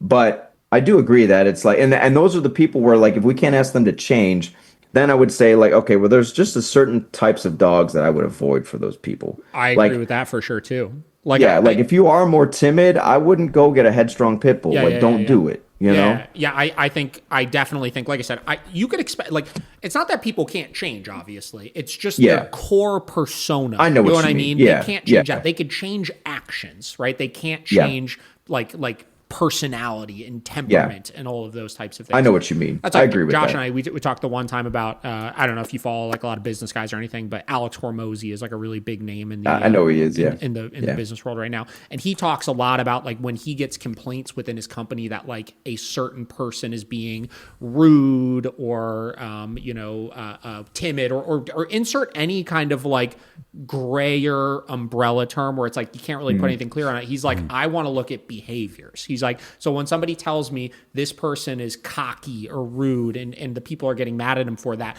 what are the things that he does when he is doing that? And he used an example one time if he had some guy that I think they said he was like rude and arrogant and this and that. They were like, what does he do? He was like, well, he always interrupts everybody, when they're talking. And that was like one thing. He's like, all right. So he went and had a meeting with the guy and he told him, listen, man, like, we're getting complaints. You're interrupting people a lot. So what I need you to do is moving forward, I need you to make sure that there is at least a 1 to 2 second pause after somebody finishes talking before you start with your statement at that point. And the guy was like, oh, okay. I didn't even realize he did it. He made that change. And he said within a week, he had all of these people coming to his office telling him, yo, like, what's up with fucking John or whatever his name is? Like, he's like a totally different person now. And he's like, whatever, this and that. And it's because we didn't ask for John to change his arrogance and be less arrogant. We isolated a specific behavior that he did that was causing people to perceive him as arrogant, right? And because of that, it changed the entire relationship. And I think like that story that he shared on one of his podcasts alone kind of goes hand in hand with what we're talking about again, like behavior is what creates relationships that we have with people for the most part, right? Like it's the way that I view it here. Not to dive back into that topic too much. No. Actually, that's I love that example. That's kind of the way that I view it. You know what I mean? I think that's a great human example of it's not about those things, right? It's about the behaviors that we're doing. And that's how I try to approach my clients, right? When you're being soft, this is what you're doing. So fix this. You know what I mean? Yes. And that in turn will get people to view you as less soft, but like, you know. Yes. It'd be easy. It's easy for them to understand too. We're not using woo-woo shit. It's like, oh, I do this when I'm feeling this way. Yes. So the way I would describe that, and that's a great example. So like I train mixed martial arts, right? In my gym, like if that cocky guy walks into my gym, Yeah, yeah. what do you think's going to happen to him? Yeah. He's going to get humbled. So for me, the behavior is an extension of the state of mind, right? So that guy's arrogant. There's a certain way he's internalized, like his state of mind's different than the guy who's not arrogant.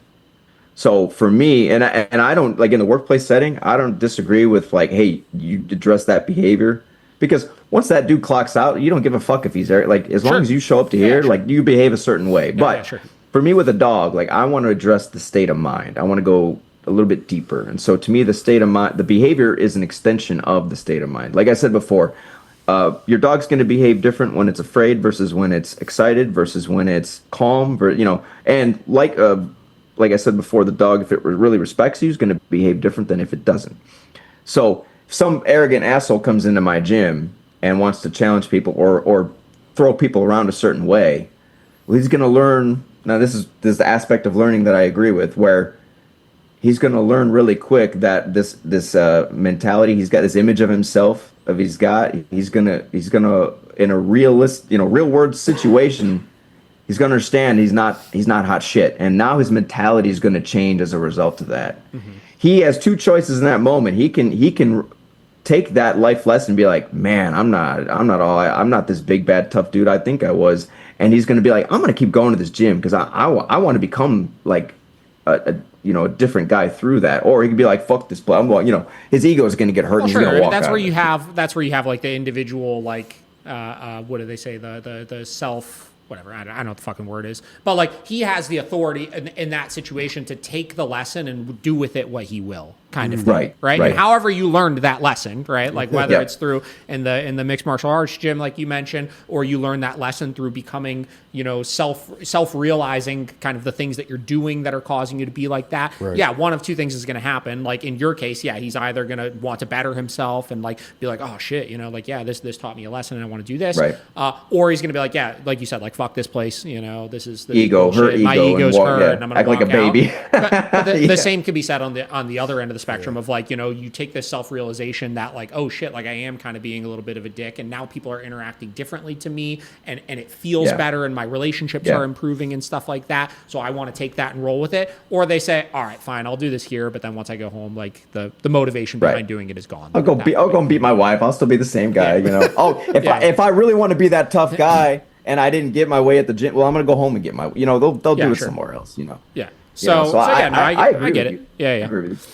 Okay. Now, actually, I don't know how you are on time. No, there was one other thing I wanted to discuss with you a little bit. Yeah. If you have time. Yeah. And that was like, so going back to that example, because we have a disagreement just over, and this is something you debated with Dale too, but say addressing a dog after it makes a choice versus versus when it fixates on something. And so but again, before we dive into that again, like if you clearly can show like, hey, I do it this way and the dog's doing like whatever, who am I to say anything about it? But I just have a different way of seeing it. Yeah.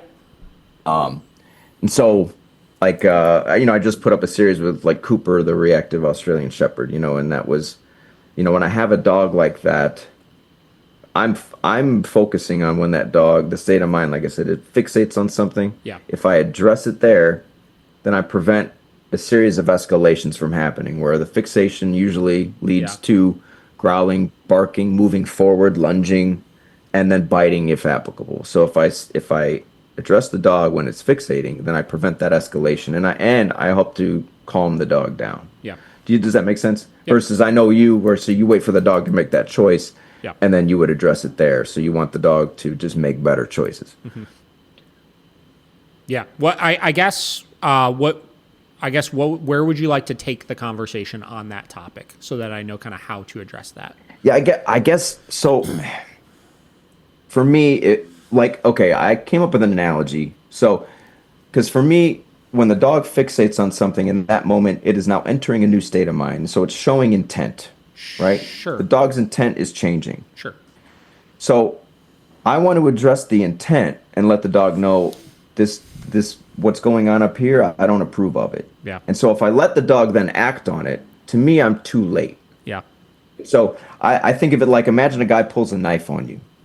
He's showing intent in that moment. Am I gonna be like, I'm gonna wait for this guy to start stabbing me before I pull up my gun and be like, no, I'm gonna pull up my gun right away when he shows his intent and say, listen, buddy, you come near me. Yeah. I'm going to defend myself. Like, don't do it. Yeah. Do you know what I'm saying? Yeah, I get where you're going with this. Okay, so here's my kind of my take on this situation is, where do you draw the line with it though? Right? So like, if we're talking in the case of like a reactive dog, right? And I know that this look leads to this, leads to this, leads to this, so I want to correct it here kind of thing.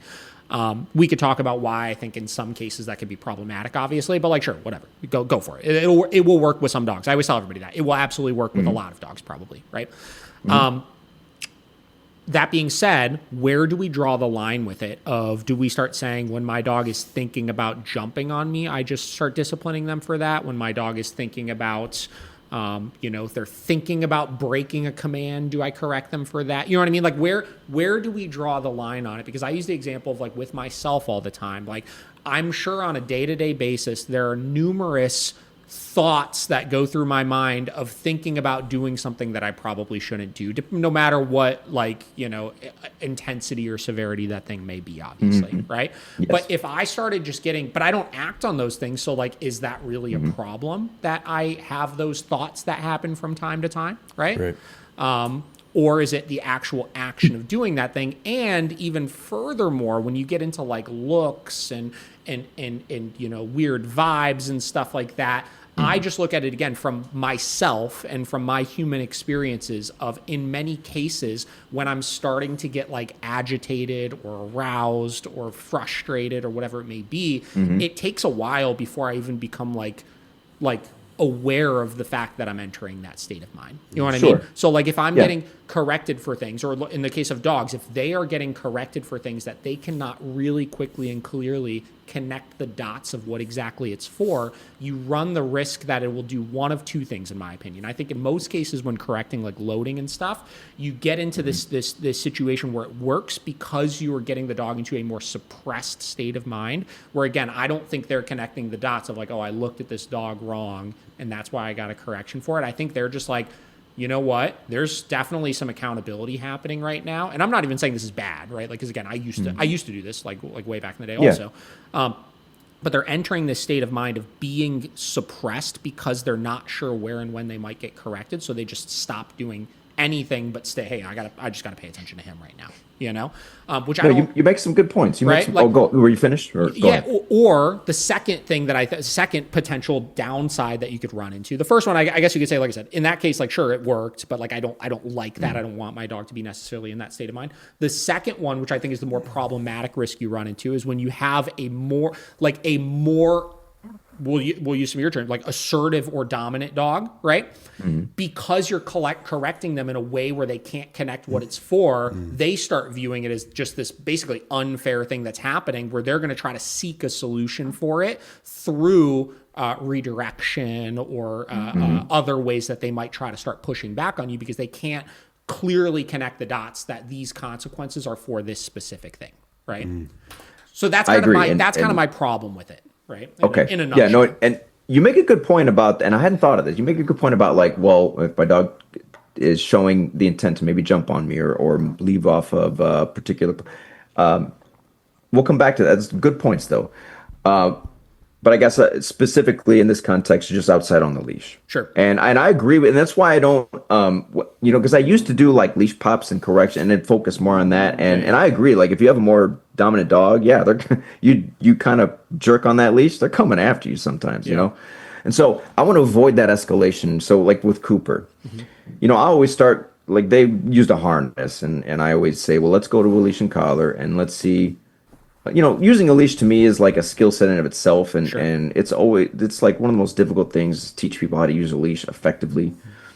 But if I have a dog who's just we can't get anywhere with a leash and collar or a slip lead or whatever, then I'll go to a halty.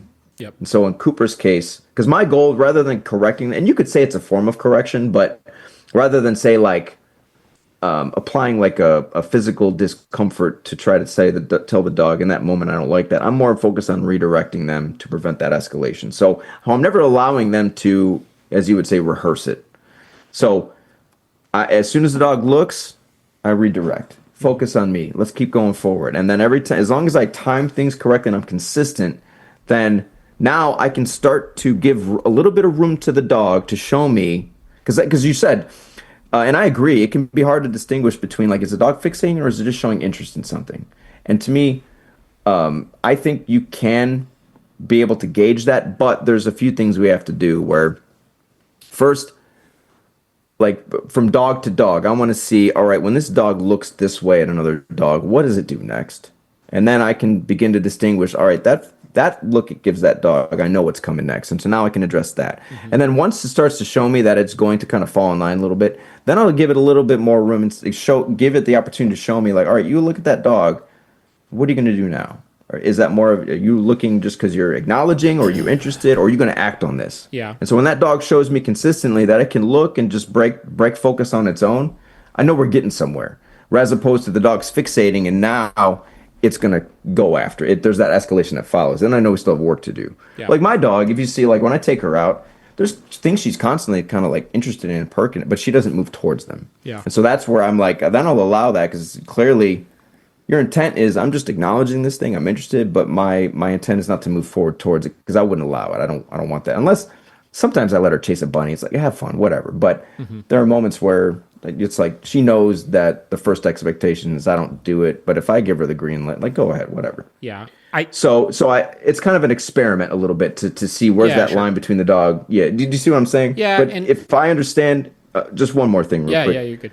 If I know that dogs are they live moment to moment, Yeah. then I want to utilize that to say, all right, the moment this dog does it, I need to let that dog know that as soon as it enters that state of mind, I don't approve. Yeah. So the difference for me between a human, say, because I agree, like there are things we think about doing that we're like, nah, I shouldn't do that. But dogs, I don't think are conscious in the sense that they're kind of thinking in the same way we are. It's just impulse. Sure. Right?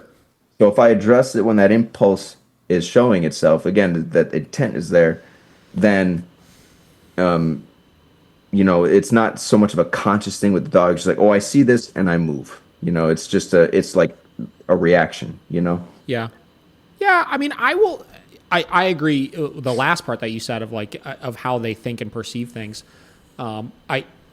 I think, yeah, there are a lot of situations where dogs just act impulsively over things, right? And aren't necessarily thinking through like, oh, should I chase the bunny or should I not chase the bunny? Right. They It's just like, I see bunny, it, I go. I gotta go. Yeah. Bunny, I gotta go. I think through creating consequences for those things, you can get them to kind of think a little bit more about it, where they stop and they do have that moment where they're like, hey, is the juice worth the squeeze in this situation kind of thing? I agree with that. I agree with that, because I've seen that too. Yeah. Yeah. I agree with that. So I think there are some things that are more reflectionary, whatever the word is. I know what you mean. But there are some things that start off that way, but I do think that dogs are capable of being able to think through what they're going to do and what they're not going to do, because that's why they learn to make better decisions. You put them in a position to make a choice, and once they start realizing the outcomes of those choices, they start thinking through whether or not they're going to do that, which is why you'll also see dogs then, like, let's say you start addressing counter surfing, they won't do it in front of you, but when they know you're not watching, they'll attempt to try to do those things still, because they're thinking through all of the variables. They have to, like, if they're going to do that, if they're going to be conscious of the fact that I know I get in trouble for this sometimes, but I only get in trouble for this when dad's around kind of thing,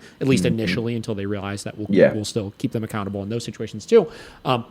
They have to be able to think through that process and be aware of the fact of when we're leaving, now's my opportunity to try to do it and stuff. So I guess I say that because, like, and again, not that I think that you're necessarily saying this, but I think some people don't give dogs enough credit for that they're a little bit smarter than we give them credit for. That's a good point, actually. The example of when you leave, it's like, oh, now's my that's a good point. Like, they have to be able to think through that process. If that's a good point. You know what I mean? Sure. But yeah, like, back to the whole correcting loading thing. Like, every time I have this conversation with people, I always tell them, like I said, like, if you're using it from the lens of like what you're suggesting, which is like you had said, I'll do it initially with some dogs once I see this sequence to kind of, frankly, suppress it down a couple of notches to make it so that when I start giving them the ability to make these choices and then correct the choices, it's like a little easier for them to be successful because I brought them down a few notches. Like, I've got no problem. Honestly, like, I really have little problem with that. It's not how I do it, but like, whatever. Sure. You'll probably, with most dogs, like I said, achieve the desired outcome still from it, because you have a clear mark of like, you still are going to fade at some point to letting the dog make the choice. right? Absolutely. Yeah. My problem is when people do it forever and ever till the end of time, where they're just constantly correcting the dog for weird looks and this and that. And then I do think that there is just a reality we have to say of like in that moment, you are achieving thing number one I mentioned of you're just kind of suppressing the dog down enough to make it easier for you to then let them make the choice. But I don't really think the dog is consciously in that point learning to be less reactive consciously. They are becoming less reactive through doing it, but I don't really think that they're conscious of the fact that they're becoming less reactive until we move to the stage of letting them make the choice and then addressing the choice. So I guess that's kind of my take on that. I could see what you're saying with that. So my contention would be, so going back to choices, like to me, there's a difference between just trying to establish something that has that leads a dog to make good choices versus I want to establish structure or build a structure in a certain, like say I take my dog out. I want to establish rules and boundaries and structure in a certain way to where that dog understands that I can make choices, but it's within the context of his expectations. What do you mean by that? You know what I'm saying? Like if I take my dog out and my dog understands that it has all the freedom a dog could ever want to go outside and be off leash and have that freedom, but the expectations are you can't chase everything you see, and you got I'm leading and you're sure. So of course. The dog's making just like we create the choices they can and can't make, right? It's not like they're creating them. So I agree with that. Yeah. Now in Cooper's case, because Cooper, one thing I love about that session was it happened in we did less than 2 hours that day, and Cooper went from scanning in the environment and fixating and I even make the point in the beginning of the video when I'm giving context to say pay attention to how Cooper behaves when his owners are handing the leash versus when I take it. I'm giving something different to Cooper and he automatically settles down when I take the leash. Yeah. And so it was amazing from Cooper being all stressed out and anxious and whining and scanning, and because that was our problem. As soon as they walked out the door, he was just looking for shit, Yeah. And he'd react to the dogs next door, and he was just looking for dogs. And soon it didn't matter how far the dog was, he'd fucking lose his mind. So then I understand where you're coming from with suppression. I just see it as a matter of like the dog does it, and then I'm redirecting, and I'm saying like, "Hey, man, don't worry about that. Pay attention to me." Like, and redirecting, I think, is a little different, right? Like, so, like again, like, like if we're because like I did something similar with Fritzy, that German Shepherd that I was talking about in the last podcast episode, where when I first started doing public access stuff with him, he was just like really. He was in a really rough shape with it, right? Like he just like would go into the environments, just like hackles up, scanning everywhere, this and that. And I wasn't correcting him for anything, but I did do a little bit more redirecting I did it with food rewards, right? But I did a little bit more redirecting than I generally would with a dog to try to kind of prevent him from making some of these mistakes so that I could just make it a little easier initially, right? And then I wound up fading that out and then switching to like how I normally would address a dog, right? So like I definitely see the value of in some cases being able to like interrupt a behavior a little bit to kind of gain yourself some leverage. My thing is just like I think if you're doing it with aversives, right? You're doing it through punishment, I think you just run a little bit more risk of some of those side effects and fallout that, like I said, I kind of described. I agree with that. So yeah, listen, if you want to redirect the dog a little bit and stuff, again, I really take no problem with that. You know what I mean? I don't do it with a lot of dogs, but like I said, I found value in doing that with Fritzy, which actually we have a video of that exact session that's going to be going up here in a couple of days. But awesome. But yeah, that like, yeah, sure. Like, you know what I mean? Like I've got no problem with a little bit of redirecting here and there. It's just, again, how it's done. It's like, what are we utilizing to redirect? And, like I said, is there a plan to fade that out? Because ultimately we need to be able to allow the dog to just make decisions, right? Yeah, and I totally agree with that, where I'm not trying to punish the dog when it does, because that's not the message I want to send. But yeah, to me, just redirecting it so that I prevent that escalation, but I'm communicating through the leash. Like, you don't need to worry about anything in the environment. Yeah. That level of control, you're now trying to assert yourself over the environment. I'm saying, listen, I got it, man. Just follow me. Yeah, pay attention, calm down, pay attention to me. Yeah. And then you repeat that till the dog is just like, man, that was actually in that session. Not only did the owners say, man, this is the calmest Cooper's ever been on a walk, but he peed they had this dog 2 years. The first time he ever peed on a walk because he was finally calmed down. Yeah, he's relaxed. They're so distracted that they can't. Yeah, he's so stressed that he can't even fucking pee. So, but then we walked to a football field, and there was a guy randomly with his dog off leash in the football field, and you could see where Cooper's doing really well, and then Yeah. we get to the football field, and he sees this dog like fucking 100 something feet away, and he Yeah, starts sure. doing what he normally does, and so then I had to work with him in that moment, Yeah. kind of get him to relax and Yeah. pay attention, and then I handed him off to his owner, and then we were able to successfully walk. Not only past that dog with him calm down, but he was able to meet that dog, and it wasn't this fucking Yeah, freak sure. out like it usually. Nice. And so yeah, I agree. Where I'm not trying to punish the dog because Yeah. that can cause problems. Where I'm just more just taking control of the situation Yeah. and directing him through the leash. Yeah, whenever I talk about that whole side of things, like the correcting loading and things like that, I'm referring explicitly to people utilizing punishment and aversives Okay, in I order got to you. interrupt that state of mind, right? Like I said, Okay. I could for sure see value in using like a redirection approach, or you even joking earlier about like the BAT and like, you know what I mean? Like the different types of like Yeah. kind of force-free approaches to Yeah. working through reactivity. I honestly don't even take any issue with any of that stuff. Like, frankly, I'm like, hell yeah. Like, I think that it takes a high level of skill to be able to interrupt a dog utilizing rewards in those moments. I think where those things fall short is just that there's no accountability behind it. You know what I mean? There's no like, you still have to do it. That's implemented, which is really seals the deal on stuff. Right. So yeah, I got no problem with that. I don't think you're going to make anything worse by doing that for sure. And in any case, like you Okay. might be able to make it slightly better. So yeah. Okay, yeah, I guess I just misunderstood that because I thought they were just saying in all contexts, but you're just saying No. punish, exclusively When you're punishing. utilizing punishment, right? Yeah, When you're okay. I got actually you. physically correcting the dog for those types of things. That is my problem with it. I would agree with that. I would agree with that. Definitely. Yeah, like the BAT stuff and all that's really my like going back to learning thing. That's my biggest contention is just it leads people down these roads.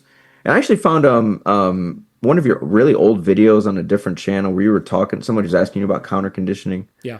and you were talking about your issue with it.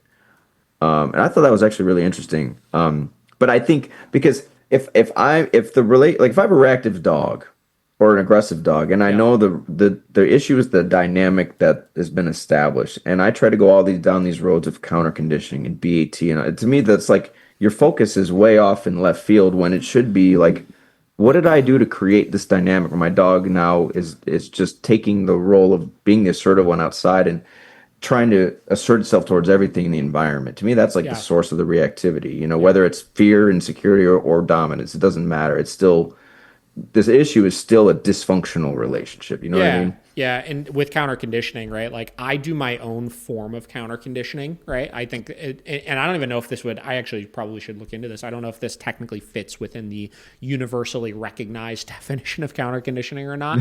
But like I counter condition post addressing problems, right? So like I have a dog in right now that's in for a tune-up training for grooming related issues. Which again, this video also we filmed yesterday. We'll be going live soon. Oh yeah. All right. But it's this like little I don't even know what he is. I don't know, little dog about this big, right? And he is so fucking bad at the groomers. Like he tries to bite everybody and this and that, right? So we took a similar approach, a kind of counter conditioning approach of like yesterday was the first session where we worked on like doing his nails. And anytime you grab his paws, he starts thrashing and flailing and trying to bite at you and this and that. So we followed the approach of take away the reinforcement behind it, show him that it doesn't work, right? Once he finally settled down and stopped rehearsing that behavior, then we started a counter conditioning process of, okay, like grind a nail down, stop, good, reward, right? Grind a nail down, stop.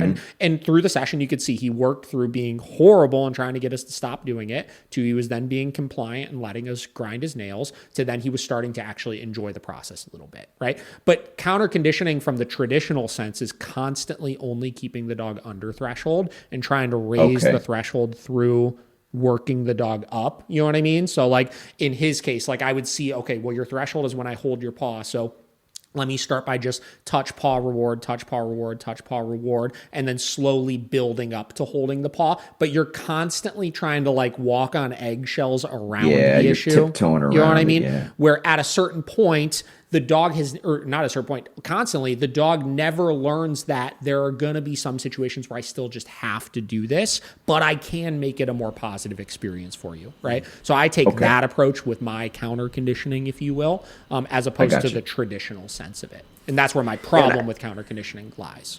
Okay. Yeah, and I would say for something like that, it has its place in if my dog just has a natural aversion, just like a genetic aversion to Yeah, something, sure.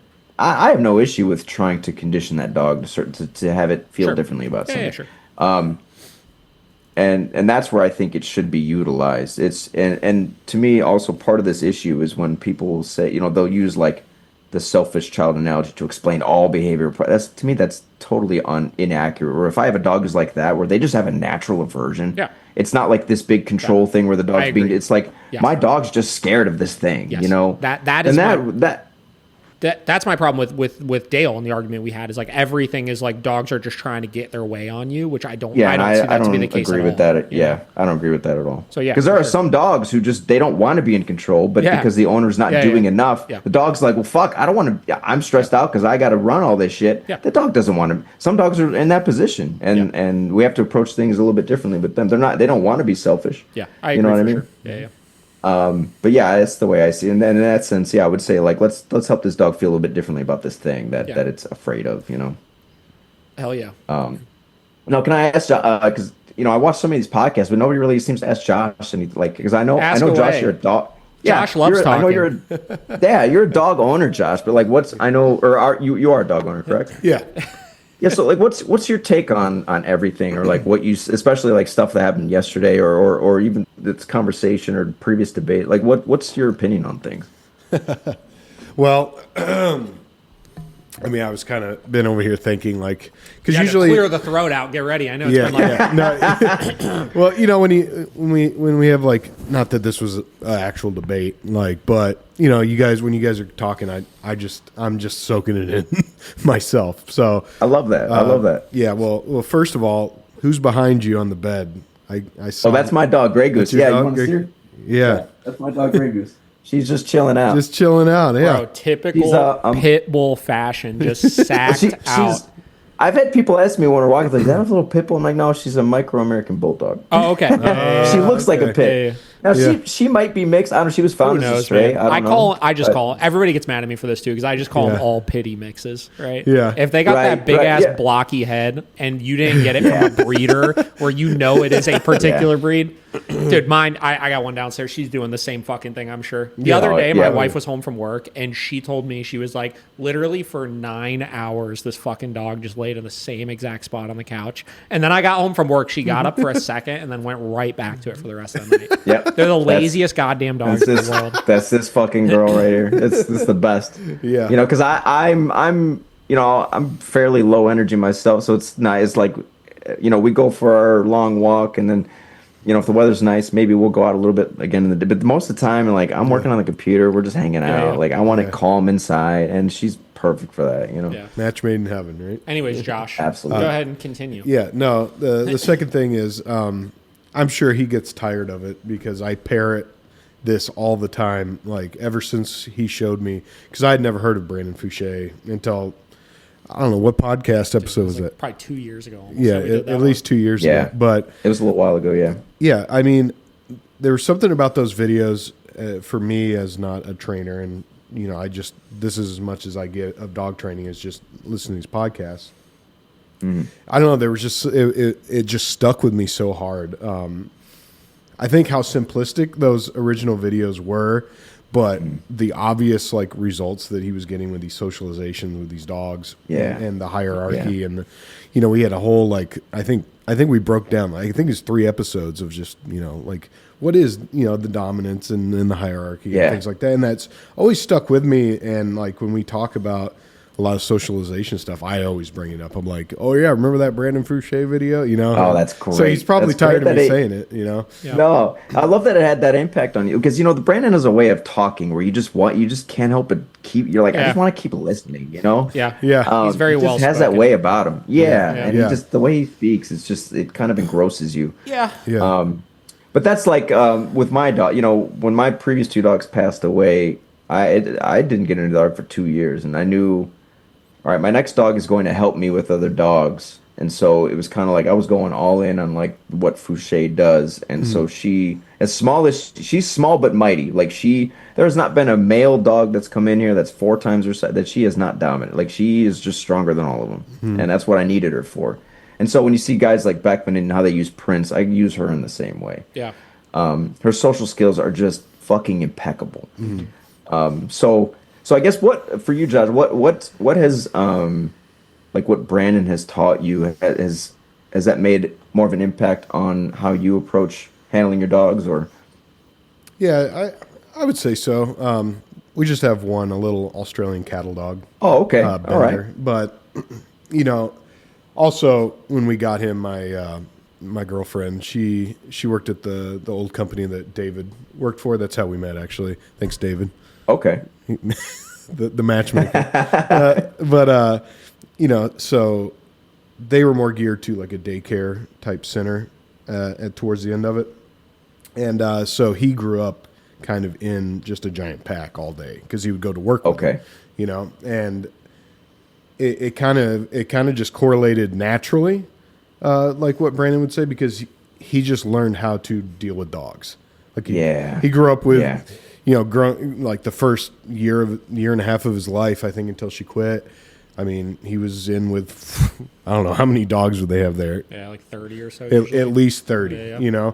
And Wow. he got to learn kind of what the cues and the quirks are of different dogs, who to like, I don't want to mess with that guy or whatever. And like, so we've had, anytime we have friends' dogs, and we just can let him go because we know if things get dicey, he's going to get away. Like he's like, I'm not going to deal with this. Like, but he likes to avoid. Yeah, it's great. Yeah, but great. if he does have to put someone in his place, because we have our one friend, they have a little corgi named Zinni, and that thing is just psychotic. It's a corgi, But Yeah. he's a few times he's had to just check the dog, and that's all he'll do. He's like, all right, that's it. So all he needs to do. Yeah. Yeah. So I think I just got lucky that I kind of was able to relate to Brandon's stuff because that's kind of how Bender grew up anyway. That's awesome. Yeah, and I think, go ahead. Sorry. Oh, no, you go and finish. Go and finish. No, I was just going to say, I think overall, hearing you guys back and forth, like you guys are very much on the same path. It's just, I think we agree on a lot. I think. Yeah. And it's not like I don't want to. I guess for the lack of a better term, would be like, it's almost like what both you guys are saying are just the semantics of the same thing. Yeah. That's most of this is like, like I said, like most of the things, like whether we do it exactly the same or not, there's not a whole lot of like disagreements of like, I think this is inherently wrong or this or that. Yeah, it is really just how it's kind of described and broken down then at that point. Yeah, because I feel like the aspects of both the ways that you guys are talking about things are needed on each side. You know what I'm saying? If that makes, I appreciate I that. hope that makes sense. Yeah, but yeah, I appreciate that.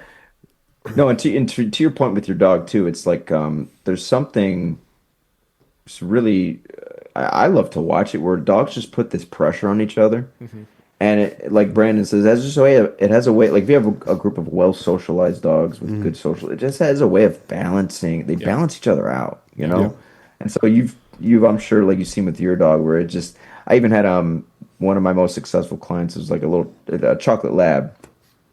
And I remember we had reached a point where they didn't need me anymore, but they were finding he was still just a little restless, during the day. And I'm like, just get him around a bunch of dogs. They used to go to the dog park. It was like in the middle of winter. And so they found like a daycare to take him to. And they would send me videos. He'd come home. He'd be so tired. They'd pick his paw up and He was just dead, but he'd come to stay with me.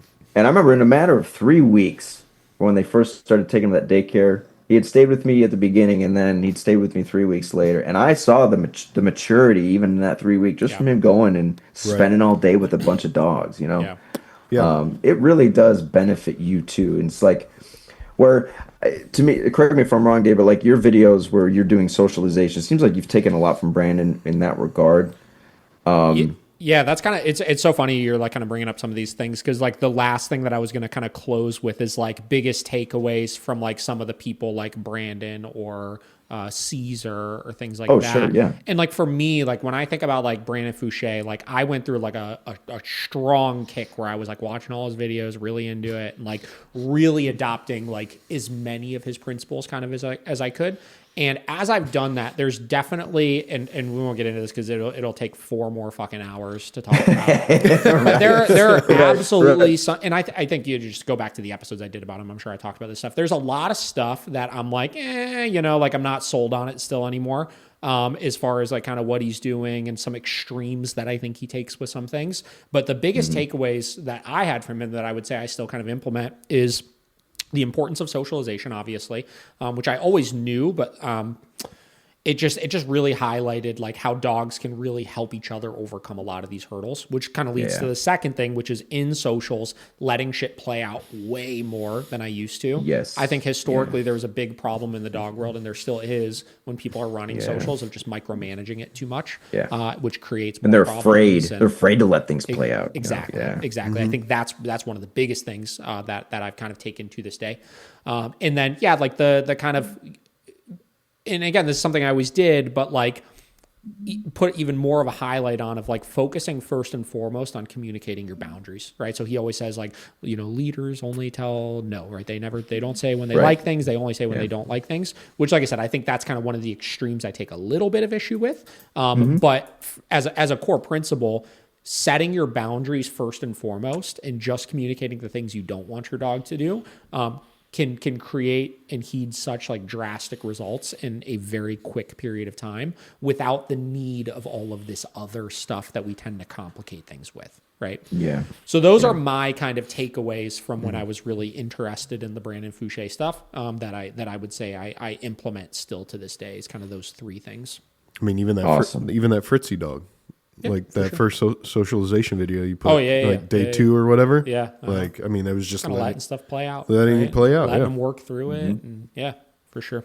Yeah, and I watched the like when Fritzy first came in, and then I saw him interacting with other dog, and it looked really good. Like it looked a lot more comfortable. Being I mean, I just throw him in with groups now. I mean, he's honestly socializes great. He's a little awkward sometimes, and he uses his mouth a little bit more than I would probably like with some like there was this one dog he was playing with that like, and again, this is even like where I get to like I kind of check myself with my human side of things, because there was this dog he was playing with where like literally they were playing, it was totally fine, but he just did this thing. It was like a really skinny little like Australian shepherd or something like that he's playing with, and he literally just would take his entire mouth and just like full grip this dog's back right, like while they were playing. And like I said, like I wasn't scared of it, the dog wasn't off put by it or anything like that, but I'm like, bro, like this is probably one of those things where like you can't just be like going around doing that. Right. It doesn't. It's one of those things where like from the human side of things, the aesthetics of it just aren't really the greatest. Exactly. But yeah, I think I saw too in that video where Fritzy was like he was biting on the neck of another dog, and he like pulled the yeah. So like I said, he just like learned, because he never socialized before, and he's a really young dog, so he's doing a lot of shit that like a true puppy German Shepherd, like an 8-week-old puppy, would do, playing with like their siblings and stuff. Definitely. But he's just doing it as like a basically adult-sized dog now. Yeah. So Right. Well, my takeaways, especially from Brandon, because I agree. Like, I don't think to me it's unhealthy, and it's a bad thing to like when people idolize people or they just agree with everything somebody says. Like, I don't. There are things I don't quite agree with Brandon on and see, but there's still so much. I think anybody should be able to look at someone's body of work and objectively look at it and take it and be like, that really resonates with me, or let me try that out, or let me experiment with this. Figure it out for myself. What doesn't quite, like something Brandon says that doesn't quite resonate with me is when he says 1 ear to me, 1 ear to the stimulus. Yeah. Like, to me, that's very interesting, but to me, I always like, I don't know about that. Yeah. But it's fascinating him talk about it. But yeah, the key takeaways for me from him was, because to me, I see everything as socialization, like, and that includes us. Like there's a video he did, and I have I went over the study. Well, there's an article about the study, but I have the study on my older channel. I got to update and repost it. But it was a study they did in Austria. It was the Messerly Research Institute of Veterinary Medicine, where they had lab-raised wolves and lab-raised dogs. And at the end of this, the study concluded with that wolves they found were more cooperative species, and dogs formed strict linear dominance hierarchies. And so Ray Spurrell, the ethologist, had said, like, dominance is just one of these words that the dog training community doesn't want to fucking hear, but does it exist in dogs? Absolutely. And then they were saying, the people who did the study, they said, this idea that we don't fit into this hierarchy really needs to be, these people that say dominance is an interspecies, I don't know where the fuck they get this idea from, but the people that did this study said, like, we clearly fit into this social hierarchy, like Yeah. with the dogs we live with. So we should really re-examine that. And that's something that, like, Brandon did a whole video talking about that with Patricia. I forget what her name was, but so hierarchy is definitely something I've taken from him that's like a core thing. But then how to utilize that and understand it, and then how do I build certain things with my dog to utilize the dog in that way. And so for me, the relationship that you build with the dog centered around dominance and hierarchy is that's like my key takeaways from Brandon. And then of course the communication that's natural to them, which is telling them what they don't like. And I agree with you where I don't take that to the extreme either. Like there are moments I praise my dog all the fucking time. Sure. You know, you reach a point where you should be able to do that and it's not going to be a problem, you know, and I utilize praise, and to me there's nothing wrong with that. But I think it is a fundamental principle that I think it would just makes communication a lot clearer for the dog to understand.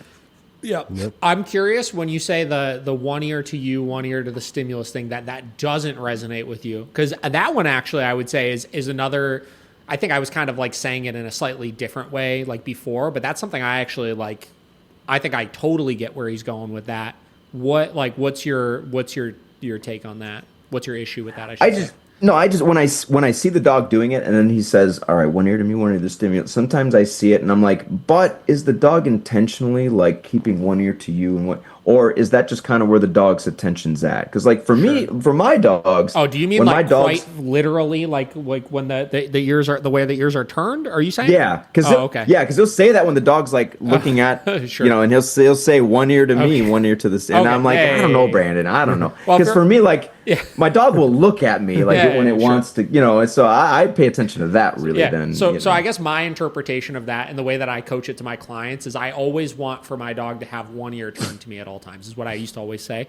And what my meaning of that is that, because like a lot of people, how many times do you tell your client to like tell the dog to do something, right? And they'll tell the dog to do something and they'll be like, oh, like I don't know if they heard me, they'll say, or something like that. Okay. And I always tell them, I want for my dog to always have one ear turned to me where they are ready to listen to a direction or a given command at any moment, right? So I don't use they didn't hear me as an excuse, barring some extreme example of like I gave a command at the same time some ridiculously loud noise happened or something like that. Right. But like in just general day to day, if I ask my dog to do something and they didn't hear me, that's a problem of them not having one ear turned to me, and I'm still going to punish for noncompliance of that, because in the future they need to know that when we're in this setting, you need to be ready to take direction at any given time. I see what you mean. Okay. Right. So it's not for you. It's not literally that the dog has an ear. It is absolutely not a literal thing. Yeah. But you can clearly see that the dog is in tune with you and like, you know, just tell me what to do. And there's not even like a physical thing that they would be doing. Like I said, it's just like, hey, like when you're sniffing around in the backyard, or we're off leash at the beach, or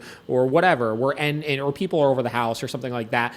Do you have one ear open enough to me where like, if I ask you to do something, you're going to be ready to take that direction. I see what you mean. Yeah. Right. And maybe I am missing. Maybe that's what Brandon means, and maybe I'm misinterpreting that. Sure. You know? Yeah, I don't know, obviously. So yeah, but that's my take on it. So. Okay. Excellent. Yeah. That. I think that'd be the main things, you know, and really like with Caesar, it was all about just who you are, energy. He would, you know, his focus was dominance too, and so kind of combining them, and you know, calm and assertive was another like. You can just kind of combine these two, and that's kind of just my philosophy, you know. And we did a whole episode on the Caesar stuff too, where like I brought up kind of the same thing, like his little catchphrases of like I wrote down here like the exercise, discipline, affection, and calm, assertive, and stuff like that. Like I think those are just like great principles to kind of live by, and even the exercise, discipline, affection. Getting back to like Fritzy, because he's been one of our more challenging cases recently that we've had in for numerous reasons.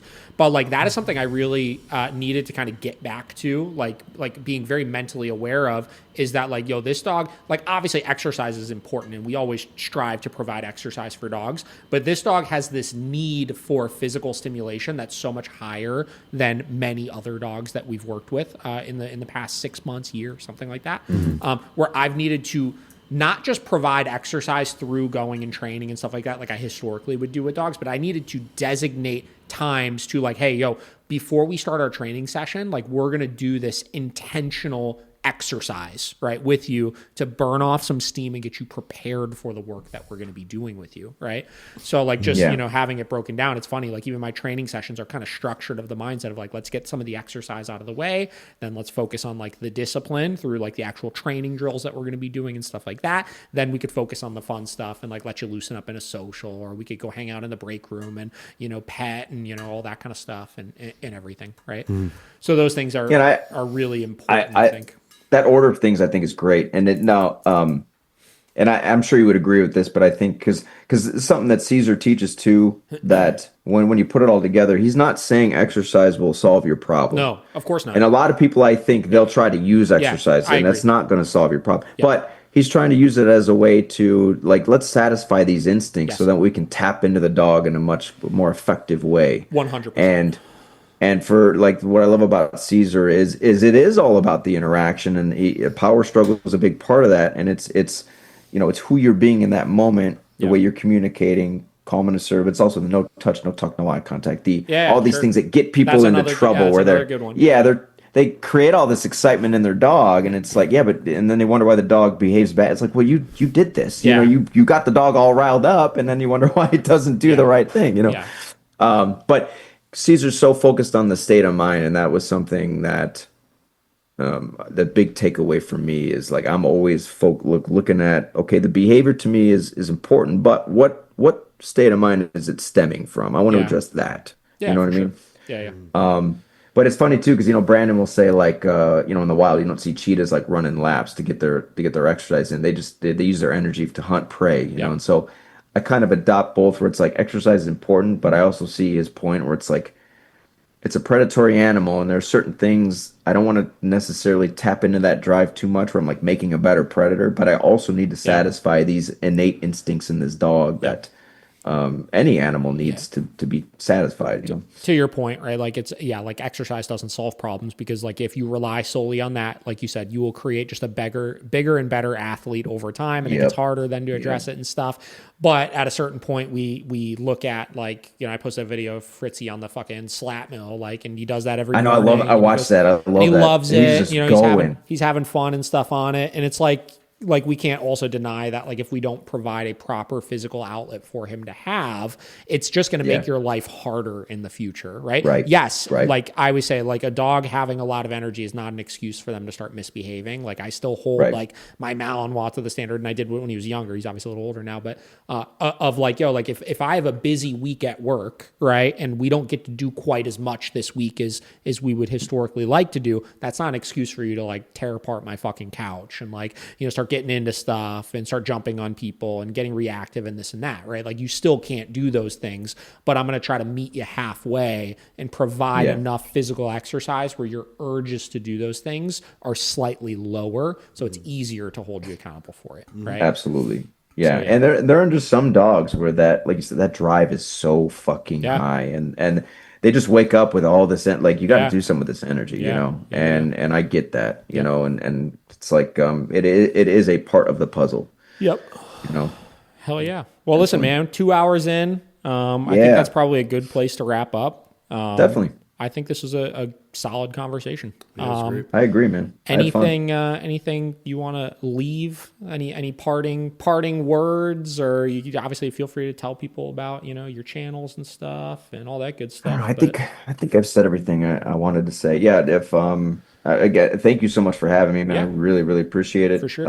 I love that you're open to having these conversations, and because like I said, there's so many times where people will come onto my channel and disagree and talk. It's like, I'll invite them, like, you're welcome to come have a conversation, and they won't do it. Yeah.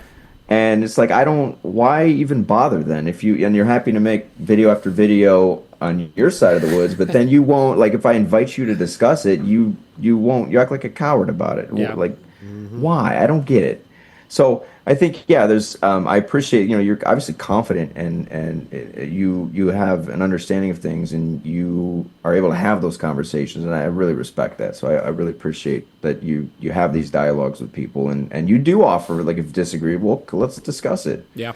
Well, and people, they can run away or they won't, It's just not that fucking serious is the way that I look at it sometimes. sometimes. Like Right. it's serious. Like it's like some of this stuff is serious, obviously, especially when you get into like serious disagreements over like tools and things Yeah. like that. But like at the same time, like bro, like we could disagree all fucking day, but it's like really not that big of a deal. No, right? are we helping people or Yeah. not? That's Yeah. right. Is my client happy? Like, Yeah. did I legitimately help my client or not? Yeah. That's what. Does anything else matter at that point? Exactly. I agree. But I agree. Like, yeah, there are certain things coming down the road that I really, like I don't use e-collars, so if they get banned, Sure. like I understand their place and that people do use them responsibly, and I wouldn't necessarily want to see that happen because I believe in a free market. Yeah.